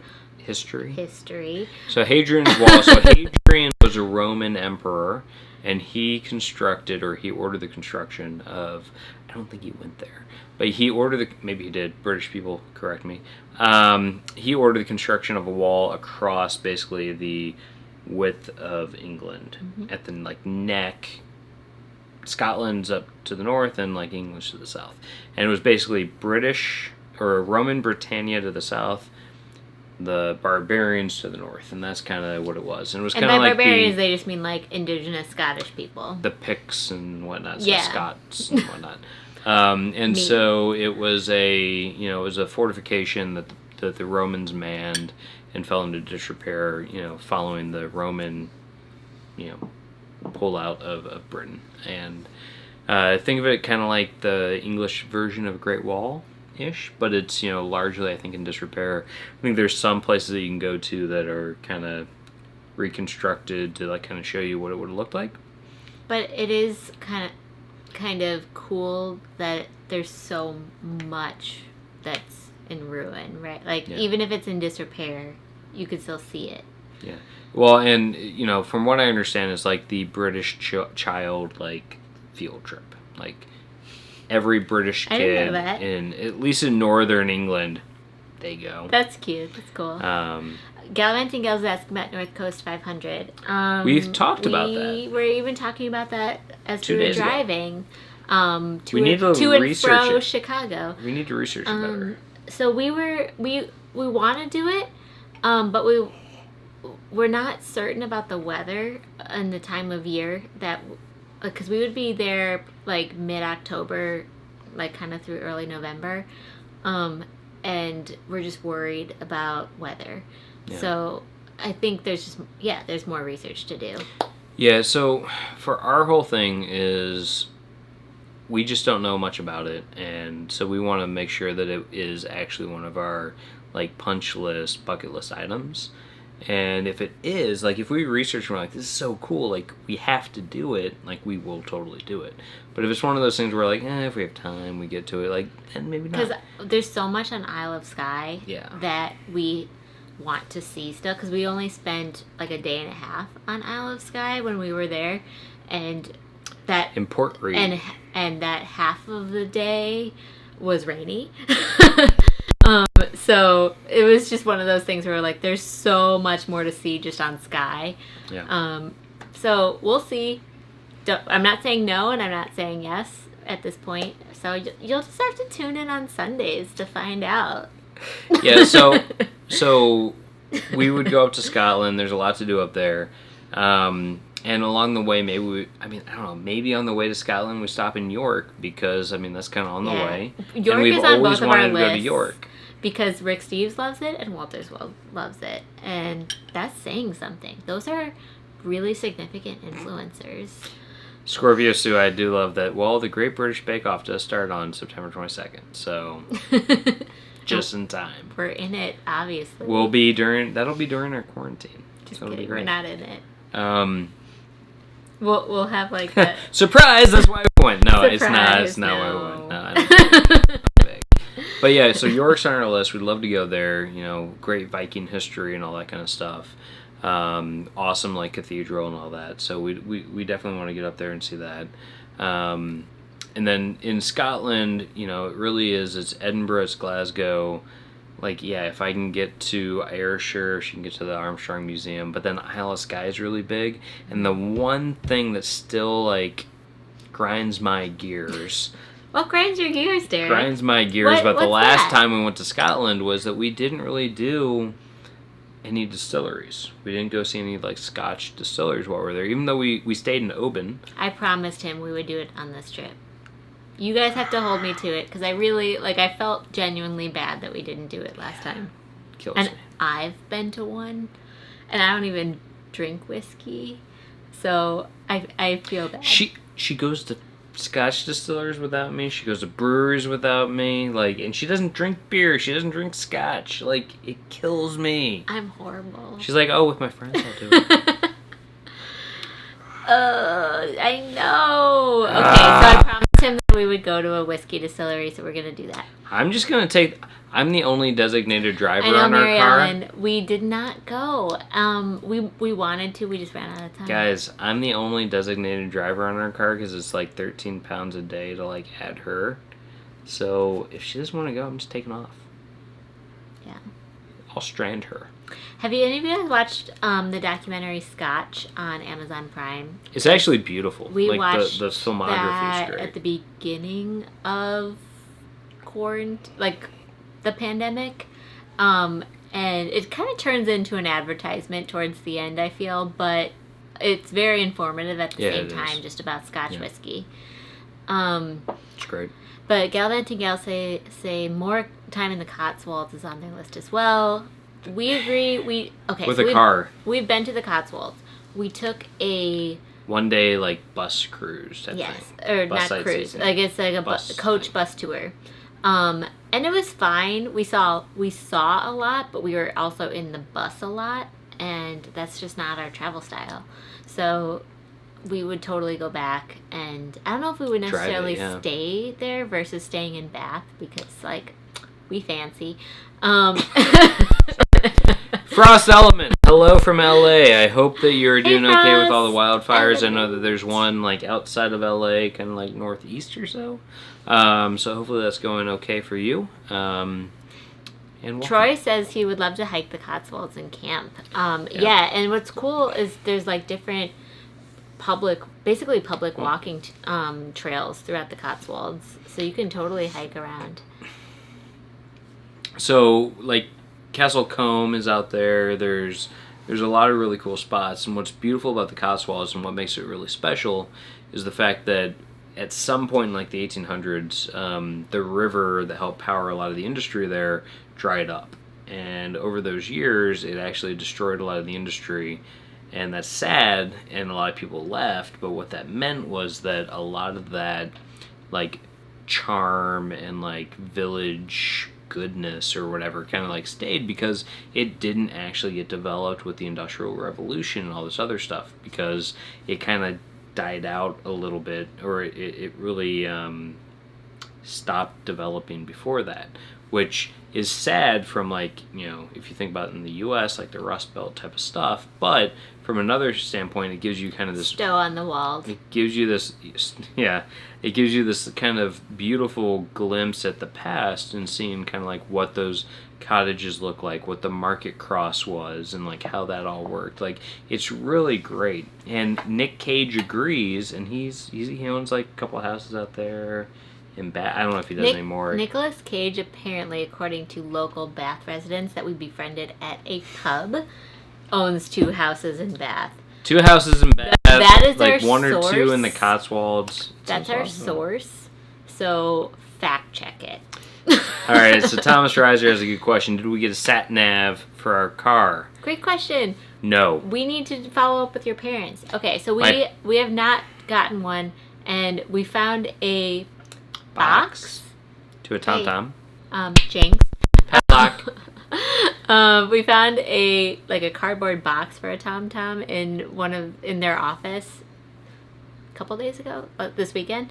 Yeah. And we're like, "Where's the TomTom?" And they're like, "We don't know." So they told us if we find it that we get borrow it to use it.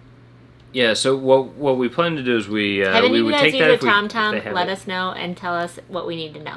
So if we do get that, that'd be great. Otherwise, we will have our phones in airplane mode, and we do have Maps.me for all of like the UK downloaded onto our phones. So we have the maps in place, so hopefully we can use that for driving instructions. And we did quite a bit of research around whether or not like that would be like fine, and it seems like it'd be okay. Maybe we've heard from some people that on like roundabouts that might be difficult, but you know, as Eliz likes to say, you just keep going around. If you miss the exit, just keep going. You'll get to it eventually. So I was DMing with Mark Walters, and I think it was him saying like you don't want to take the wrong exit out of a roundabout. We would love to have a sat nav. Yeah, and Thomas is actually saying a good thing, which is that your car might come with it actually, and it might not. You might not even have to pay for it. So that's another thing that we saw a lot of. So we're not that stressed about it. We'll figure it out. The car that we own here in the U.S. has a navigation system, but doesn't talk to you. Yeah. So I don't know if you might want it to talk to you. I don't know. So our thing though is that. We don't know if we're going to use it a lot, so if we find that we like really wish that we had it, we can always buy one there. I mean, we don't already own one that we're not going to take with us, so it's not like that big of a deal. But thanks, Sue. Have a good night. Thanks for joining, and hopefully see you Sundays. A week from Sunday. Right there, Sundays, 11 a.m. to 10 a.m. 9:19. Wait, that's not right. 11 a.m. Eastern, 10 a.m. Nick Central. D asks if I've been to the London Fashion Museum, and it seems like it'd be good homework when I worked at Stella McCartney. So I have not. And yeah, that probably would have been a good thing for me to do when I worked at Stella. We did go to the Princess Di. Yeah, so thing. I was just about to say that. So I think there was a not a permanent exhibit, but when we were in when we were in London in 2018, we went to Kensington Palace, which is famous for where Kate and Will live now and everything like that. And there was a Princess Di museum, and it had a lot of her old ball gowns, and that was so cool to see. And it showed like photos of Princess Diana next to each gown, like wearing the gown. It was a really, really cool exhibit. I had a great time.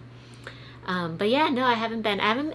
Surprisingly, I haven't been to several London museums because when I lived there, I was a poor college student, and so I would go to the ones that were free. But I also just didn't go to a lot of museums. I was kind of busy living my intern college student life and hanging out with all my friends and going to just local stuff. And I feel like that kind of carries over sometimes into when I'm there, maybe to a detriment. Like I've been to like Tower of London, a lot of the bigger, like, you know, London Eye, like a lot of the bigger London tourist destinations, but the museums are my downfall a little bit. So I've been to the National Portrait Gallery, I've been to the National Gallery, Tate Modern and Tate Britain, but I don't think I've even been to the British Museum, which, like, that's shameful because that one's also free. So we'll have to get there for sure if everything's open. Are you opening another bottle of wine? What? I don't think I actually want more wine, just so you know. So we'll just have to keep this one for tomorrow or something. It's not for you. Okay, that's fine. Brian says, by the way, I've written the song, 3 verses. Wow, there we go. Wrote it in the voice memos, and he will private message us. Thanks, bud. So that's thrilling. Better start drinking now. I am excited to receive that. Yeah, you better start drinking now. Bonnie says, Maps.me is awesome. Roundabouts are only tricky there because you have to turn the opposite way. Great point. So the first day that we arrived in Scotland was the only day that Derek almost got in an accident. It was like right out of the airport. It was like I got the rental car, first roundabout, looked the wrong direction, and that was scary. Yeah, he got honked at real loud. But we lived, yes. And everybody was fine, and nothing happened. And I didn't do it again after. He braked. But after that, everything was fine. Yep. So Lori Sims says she did the British Museum and the Prince Albert Museum I think that's what it's called, museum last year, and both were wonderful and free. Yeah, it's so great that London does that, because like in Chicago and New York, they're expensive. I think New York is kind of like suggested donations, but Chicago's like not suggested. It's like it costs you $30 to get into the Field Museum. Yeah, but I mean, and even in New York, they're like suggested donations, but like, I mean, they judge you hard. Yeah, they're like, you didn't pay. Yeah, it's pretty bad. But, and, if we're talking about museums in New York, if you go to New York, my number one recommendation, if you want to get a little bit off the beaten path. Right back, guys. Derek is going to give you all the suggestions. To go to the cloisters up in, like, Harlem, like, way tippy top north of Manhattan Island. And that's a really cool museum. It's part of the Met. And what's neat about it is that it's this area where they brought in like buildings from all over Europe that are kind of like old abbeys or whatever that were falling into disrepair and ruin. And so what they did was they purchased them and then like brick by brick brought them back over to New York, rebuilt them. And so you have these really, really cool museums in New York City, or this one museum in New York City that really feels like you're in Europe. And so inside it's a lot of different like buildings and like crofts and things like that they brought over from France and England and all these other places. And around the outside they have all these gardens that are really, really cool. And what they've done is they've created these like monastery type gardens that are typical of the time periods. So you go through, and the types of plants that they have are like, nightshade and like all these different like medicinal herbs and stuff like that, which is a really cool added feature. And it's like the one place where it's kind of like up on a cliff. It overlooks the Hudson River. It's beautiful, and you can kind of feel like you're out of the city a little bit. So if you're ever in New York, or if you're from New York and you're trying to like get that different kind of experience, that's a pretty cool one that I would recommend. So so Thomas is not a museum person, so hasn't been to too many, but he did enjoy the Science Museum in London. I haven't been to that one. And Thomas also went to the Churchill War Rooms in London, which he thought were pretty cool. We haven't done any of the Churchill stuff, and we haven't done Dover. We definitely want to do Dover and see the White Cliffs and all that good stuff. That would be really cool. One of the cool things about the fact that we're doing this like longer term rental for a month is that the cost per night's not bad. So if in the middle of the week, for instance, after our quarantine period, we wanted to get out of the Portsmouth area and go explore Dover, or one of these places it's a little too far for a day trip, but still very achievable, like Cornwall. Like, we want to go to Cornwall, and it's a little far, but if we go and we stay the night and we're explore. going to Cornwall. I want to go so badly. I gotta eat a pasty. Have any of you guys had Cornish pasty? A Cornish pasty? Is it pasty? Please or let pasty? us know. I think it's a pasty. I don't think know. it's pasty. So pasty is like my skin color. Pasty is for the food. Think of it as like a calzone, but British. I don't know. So we really want to go to Cornwall. We've never been, and the Cornish people have like a very distinct culture. It's very like Celtic and all that stuff. Thomas says the Dover Castle is cool too, which I've heard before. Oh, that'd be nice. But I know there's also like all these like World War II bunkers and stuff that I think you can tour there. It's a pretty cool destination. Wait, cheese pubs. Troy, tell me more. What is a cheese pub? What is a cheese pub? Who was talking about those? Troy is talking about ye old Mitre and Cheshire cheese pubs. Yikes, that sounds delightful. Mitre? Cheshire? Cheese pub? So Thomas doesn't seem like he was impressed with pasties. I don't know. I want to try them. They look good to Lori me. says pasties are great and have a local shop. We have a local shop that make chicken and beef fresh daily with gravy. That sounds delicious. I would eat that. I remember, the first time I ever really learned about pasties was watching a Rick Steves episode about Cornwall, and he talks about... I thought it was Samantha Brown for me. Well, maybe we both have our firsts where we learn about What can Cornwall. I say? Samantha Brown guy. And so I remember Rick Steves says that those were created because tin mining was such a popular vocation in the area, and the tin miners could hold the crusts of the food and basically eat up to the crust of the pasty and kind of like throw away the crust with their dirt that was touched by their dirty hands. So that's like the history of why it's kind of shaped like a crescent, and it almost has like a handle of bread.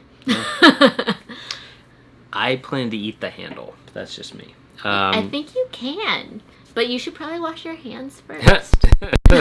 Gallivanting Gals, they aren't cheese pubs, just pubs, but old and cool. So that's good to know. But one of us should open a cheese pub now. I would totally go there being like, where's the cheese? I was saying to you guys, I was FaceTiming with my friend that we're going to stay with in Greenwich, and we were talking about ordering, because there's ways to do like a Zoom cheese tasting, and we're like, we should totally do that. We did that. She loves cheese. We did that in Chicago when our friend Megan came and stayed with us, and she was doing it with like a bunch of people. PG's doing great, by the way. PG's awesome. Yeah, he's doing great. So he got featured by the Daily Show Dogs. Oh yeah, Daily Show on Dogs, Instagram yeah. this That's week. pretty good. He's living the life. He's doing well. I miss that guy. Although Lexi's great too. So we were doing like a Murray's cheese tasting, and that was awesome. Like we got to eat like all the cheese and all the accoutrement. Good night, Laura. Good night, Musings at Midlife. Musings, thank you so much for joining us. We really appreciate it. Thanks, and hope to see you on Sunday the 19th. Yes, Sunday the 19th. Okay, sorry, you were saying. Cheese is good. Cheese is good. Yeah, we did a cheese tasting. It was delicious. Not so great for my lactose intolerance, but taste-wise, out of this world. Out of this world. Plus, if you're in New York and you're looking for a really good brunch, Murray's Cheese Shop has a really good brunch, actually. And I recommend getting, like, the Murray's, like, the mac and cheese to share for the table. And delicious. Megan, you are so right. You can get Murray's cheese at Kroger. I think they're owned by the same company because Kroger actually owns Murray's cheese now. They acquired it in the past couple years. Yeah. Which I don't know if I love. They didn't consult me. I probably would have nixed it. But you know what? I'm glad that it's available at Kroger locations. I mean, I did brunch at Murray's pre-acquisition. I assume it's still really tasty good night, and Gallivants good. and gals. Thank you guys so much. We're maybe gonna try to tune in on Thursdays to see what's up. Yeah, that'd be awesome. Thanks for taking over this time, and have a great night. It was good getting coffee. Yeah, it was fun. It was So much fun to see you guys. So, and if anybody's coming out to the UK, let us know. Because that's where we're going to be. Make sure you quarantine first. Yeah. Post quarantine, let us know. We'll hang out. Okay, so they're going to be live streaming next Thursday. So maybe if we're still jet lagged, we can pop in and say hi. I'll set an alarm. That'd be fun. So, talked about Murray. We talked about museums. After Scotland, we're heading, probably, if I had to guess, we're heading to Northern Ireland at that point. Go check out Mo, see how he's doing. See Belfast. Both of us we've never been to Northern Ireland. Yeah. So that'd be a new experience. We definitely want to go see the Giant's Causeway. And a few other like kind of must-sees out there. But I mean, there's a lot about Northern Ireland that I just don't know about, so it'll be kind of cool to go experience that. We've watched Dairy Girls, and that's about it. Yes, so we really look forward to that experience. We would love to go to Derry. Yeah, Megan. Yeah, Derry, London, Derry. Yeah, that'd especially be great. Because my family, I guess, like my Scotch-Irish family, I guess, is originally from Derry, Londonderry. I don't know if I'm supposed to say one or the other. I don't know. But yeah, we want to go there and just see it. Yeah. So after Northern Ireland, we'll probably spend like, I don't know. Thomas says if I didn't have panic attacks, I would be there. I assume you mean to the UK. Yeah. It seems like Thomas loves the UK just as much as I do. Vega Bonnie says she doesn't have to quarantine. Pod. Bonnie can just come. Oh, Bonnie, come! Come on! It'll be great. That'd be so fun. Road trip. And jealous. Yes. We wish we didn't have to either. Yeah, like way to go, Canada. We're happy for you, but jealous.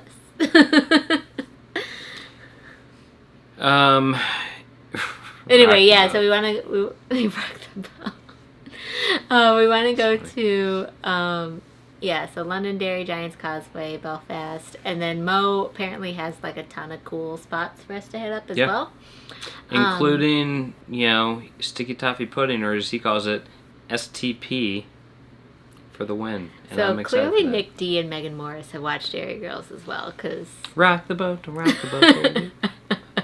It's a good scene. Speaking of boats, then we would maybe, if it's possible, take a ferry over to Holyhead in Wales from oh wait, no, that's from Dublin though, so I don't know if we can do that. We probably would have to fly, but ideally we would go from Northern Ireland down to Wales, because at that point we've done the Lakes District and all that kind of stuff.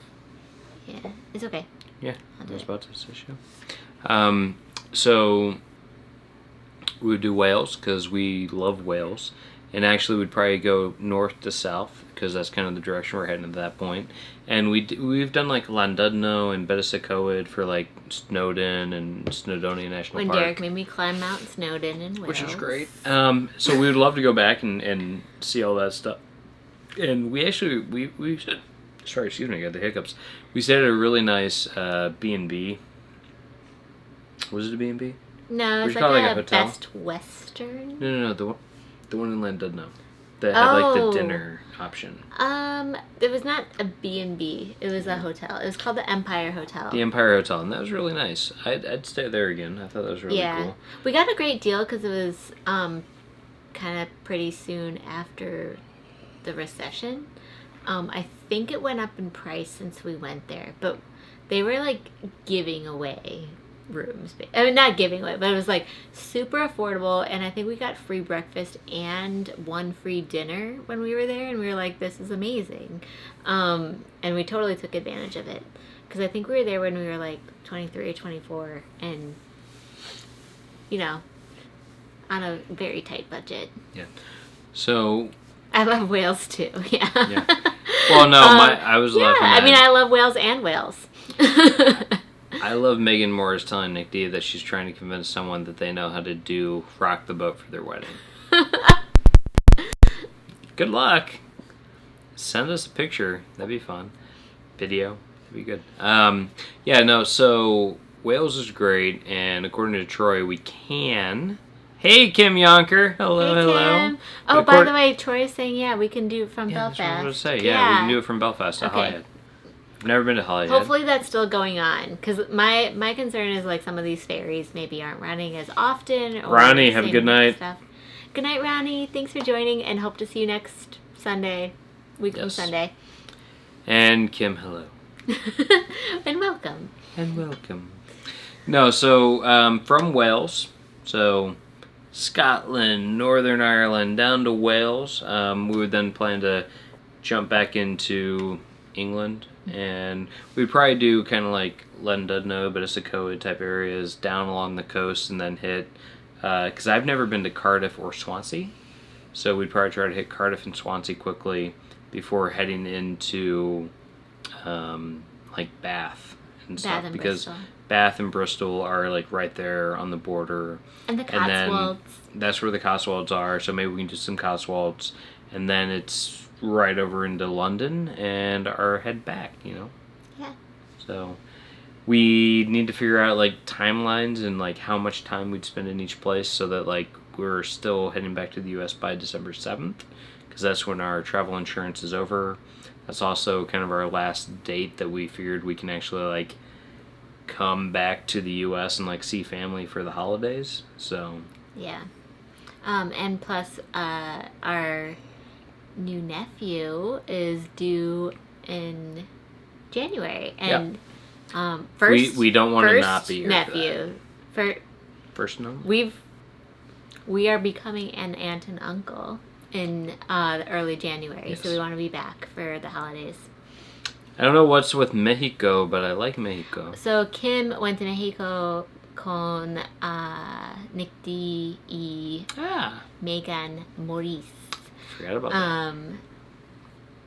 Los hermanos pesados. Perfect. So I was saying that Kim and Neil with her went to perfect Spanish. Perfecto. Kim went to Mexico with Kim and Neil went there, and Megan and Nick were there, and I believe who else was there? The Pope. Oh, Viso's Travel. Viso, Viso. Raphael and his wife. I'm forgetting her name, and maybe it's like Amanda or something like that. But it looked really cool, and we definitely should be looking Going at to Mexico? Yeah. at some point. Totally. We want to go though with Derek's grandfather, because his grandfather wants to go back to Michoacan for his last time. My grandpa's very dramatic. Very dramatic. So he was born. His grandfather was born in Michoacan, and we had promised him in 2019 on his 80th birthday that we were going to take him there in 2020, and that's not happening. So Not right now. yeah. So maybe 2021 if we all get our COVID vaccines. But we're looking forward to that trip no matter what. So Kim is saying they're going back to Mexico, and Megan says that Kim speaks about 3 words of Spanish and Neil speaks like 10,000. That's funny because my grandfather, who grew up in Amsterdam, where Neil is from, learned French, Dutch, English, and German. So he knew 4 languages, but did not know Spanish. So he was upset when I learned Spanish growing up because he was like, I don't know that one. Yeah.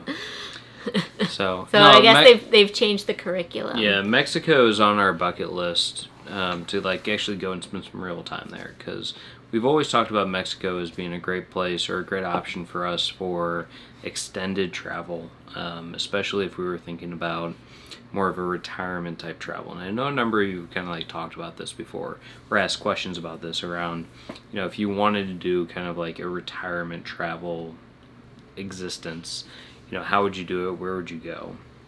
And obviously in the Schengen zone in Europe, it's a little bit difficult because you can only spend 90 days in a 6-month period or whatever it is, or 60 days. I don't know what it is.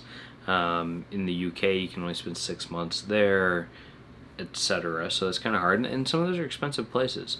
And some of the lower cost places you can go to are like Spain's great, Portugal's great, Croatia's pretty good from like a cost standpoint, Montenegro, etc.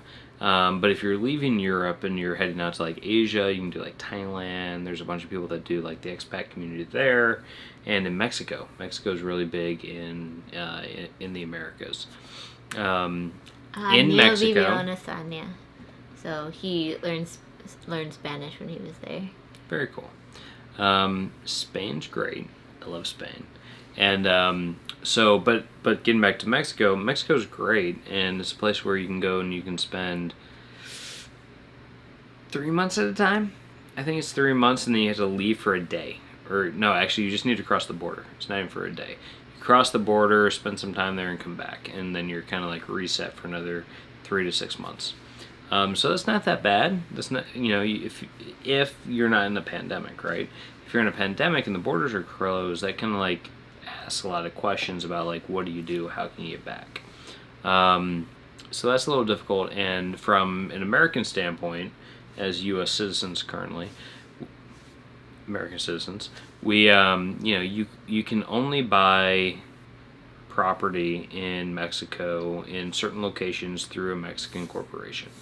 And if you don't want to be in those areas, you can't buy property as a foreigner.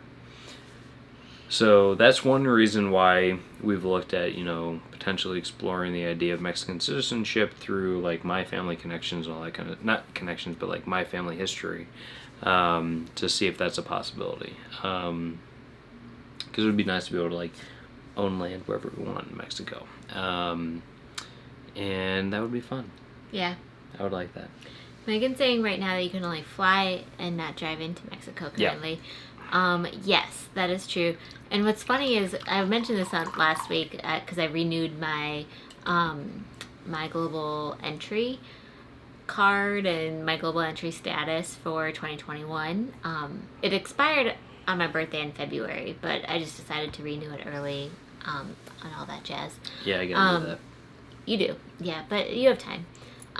But the important thing that I wanted to say was that they talked about needing to like get my card renewed, but they aren't actually sending me a new card. I guess the card itself is what you use when you cross a border from the U.S. to Canada or the U.S. to Mexico, and they aren't even going to send me like a brand new card that has a new expiration date. They're just like, it's updated in the system.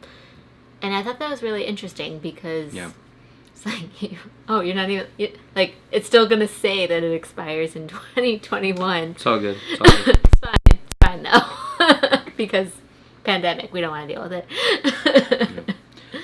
So, again, the whole Mexican thing is like, we've looked at, San Miguel de Allende and a bunch of different places that have like strong expat communities in Mexico that would be, good places to actually go and like live and, work and stuff abroad. And Mexico's like top of that list. Yeah. Because it's easy too. It's like, it's easy to get back and forth and like visit family, so. Yeah, it's just a hop, skip, and a jump. And we speak enough Spanish to get by. Yeah. We definitely aren't fluent. I think we told you guys about when we went to South America for our honeymoon. We like challenged each other that if you spoke consecutively 5 sentences in Spanish to somebody, then you would get a point, and it became a game. I won. Derek won easily. Handily. But it made me want to try, and it made me want to, compete. So that's a fun way to learn a language for sure, and to try. Or to practice, right? Yeah. Like, we both took Spanish in like high school, college, etc. And it's a fun way. Well, especially if you've been drinking. You have a few of these. Yeah. I got more points after drinking than I got Spanish before improves. Drinking. I don't know.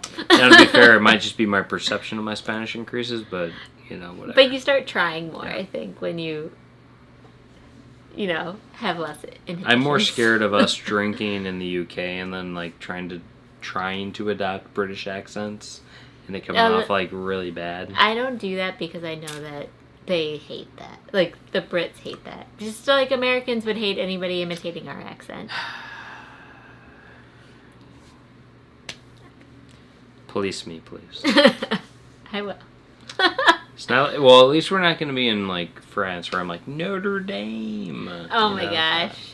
The first time, so when we were in college, because Derek's from Indiana, the first time we went to Paris together, he looks at so hard at Notre Dame, and he legitimately says out loud, in all seriousness, "Look, it's Notre Dame," and I'm like, oh, I want to not be here right now. Like, oh, I'm so embarrassed. But that's an Indiana boy for you. I'm okay. a Hoosier. It wasn't a deal breaker, but it was tough. Yeah, no, so, yeah, that I mean, I don't do that now, obviously, but, like, there's a time. But... Darian has to run. I think we probably need to run too, to be totally honest with you guys, because it is 10 a.m. Eastern. Darian, thank you very much. 10 p.m. Eastern here. But for all of you guys who are still on, thank you guys so much, as really always, for joining us week after week. Thursdays have been great. We're going to continue them in 2021. Once we're back. For the remainder of 2020, we will be on at Sundays at 11 a.m. Eastern, 10 p.m. Central Time, 10 a.m. 4 Central, p.m. England Time. 11 a.m., 10 a.m. So hopefully you guys tune in, and we can update you on what it's like to be abroad during the pandemic, and you guys can keep us company during quarantine. And again, please, if you guys have recommendations, things to do, see especially like specific locations, send those to us. Restaurants, cafes, whatever, pretty castles, send them to us because we want to know about those. And follow us if you're interested in following along. Just follow us on like Instagram and Twitter and stuff like that. We'll be very active. Yeah, we'll be very active on like Instagram stories and stuff like that, like posting our adventures and what we're thinking, doing, seeing. Like if we're going crazy during quarantine, that's where you'll find it out. Yeah. And we'll have a good time. So if you haven't liked this video already, please give it a thumbs up. If you've enjoyed hanging out with us. If you didn't like it, don't. Yeah, I guess like please just don't press the thumbs down button because it hurts my feelings. If you have not already subscribed, please subscribe. We are going to be posting a lot of video content while we are abroad. We're leaving on Monday. So coming up quick. It's been really great to have everybody on week after week, every Thursday. Please tune in on to Gallivanting Gals next week. They are taking over next this week slot Thursday around this for time. us to keep all of us company on Thursday nights still. So see you guys Thursday nights in 2021, and see you on Sunday mornings for the rest of 2020. All right, everybody. Peace. Have a great Thursday night. Cheers. Bye.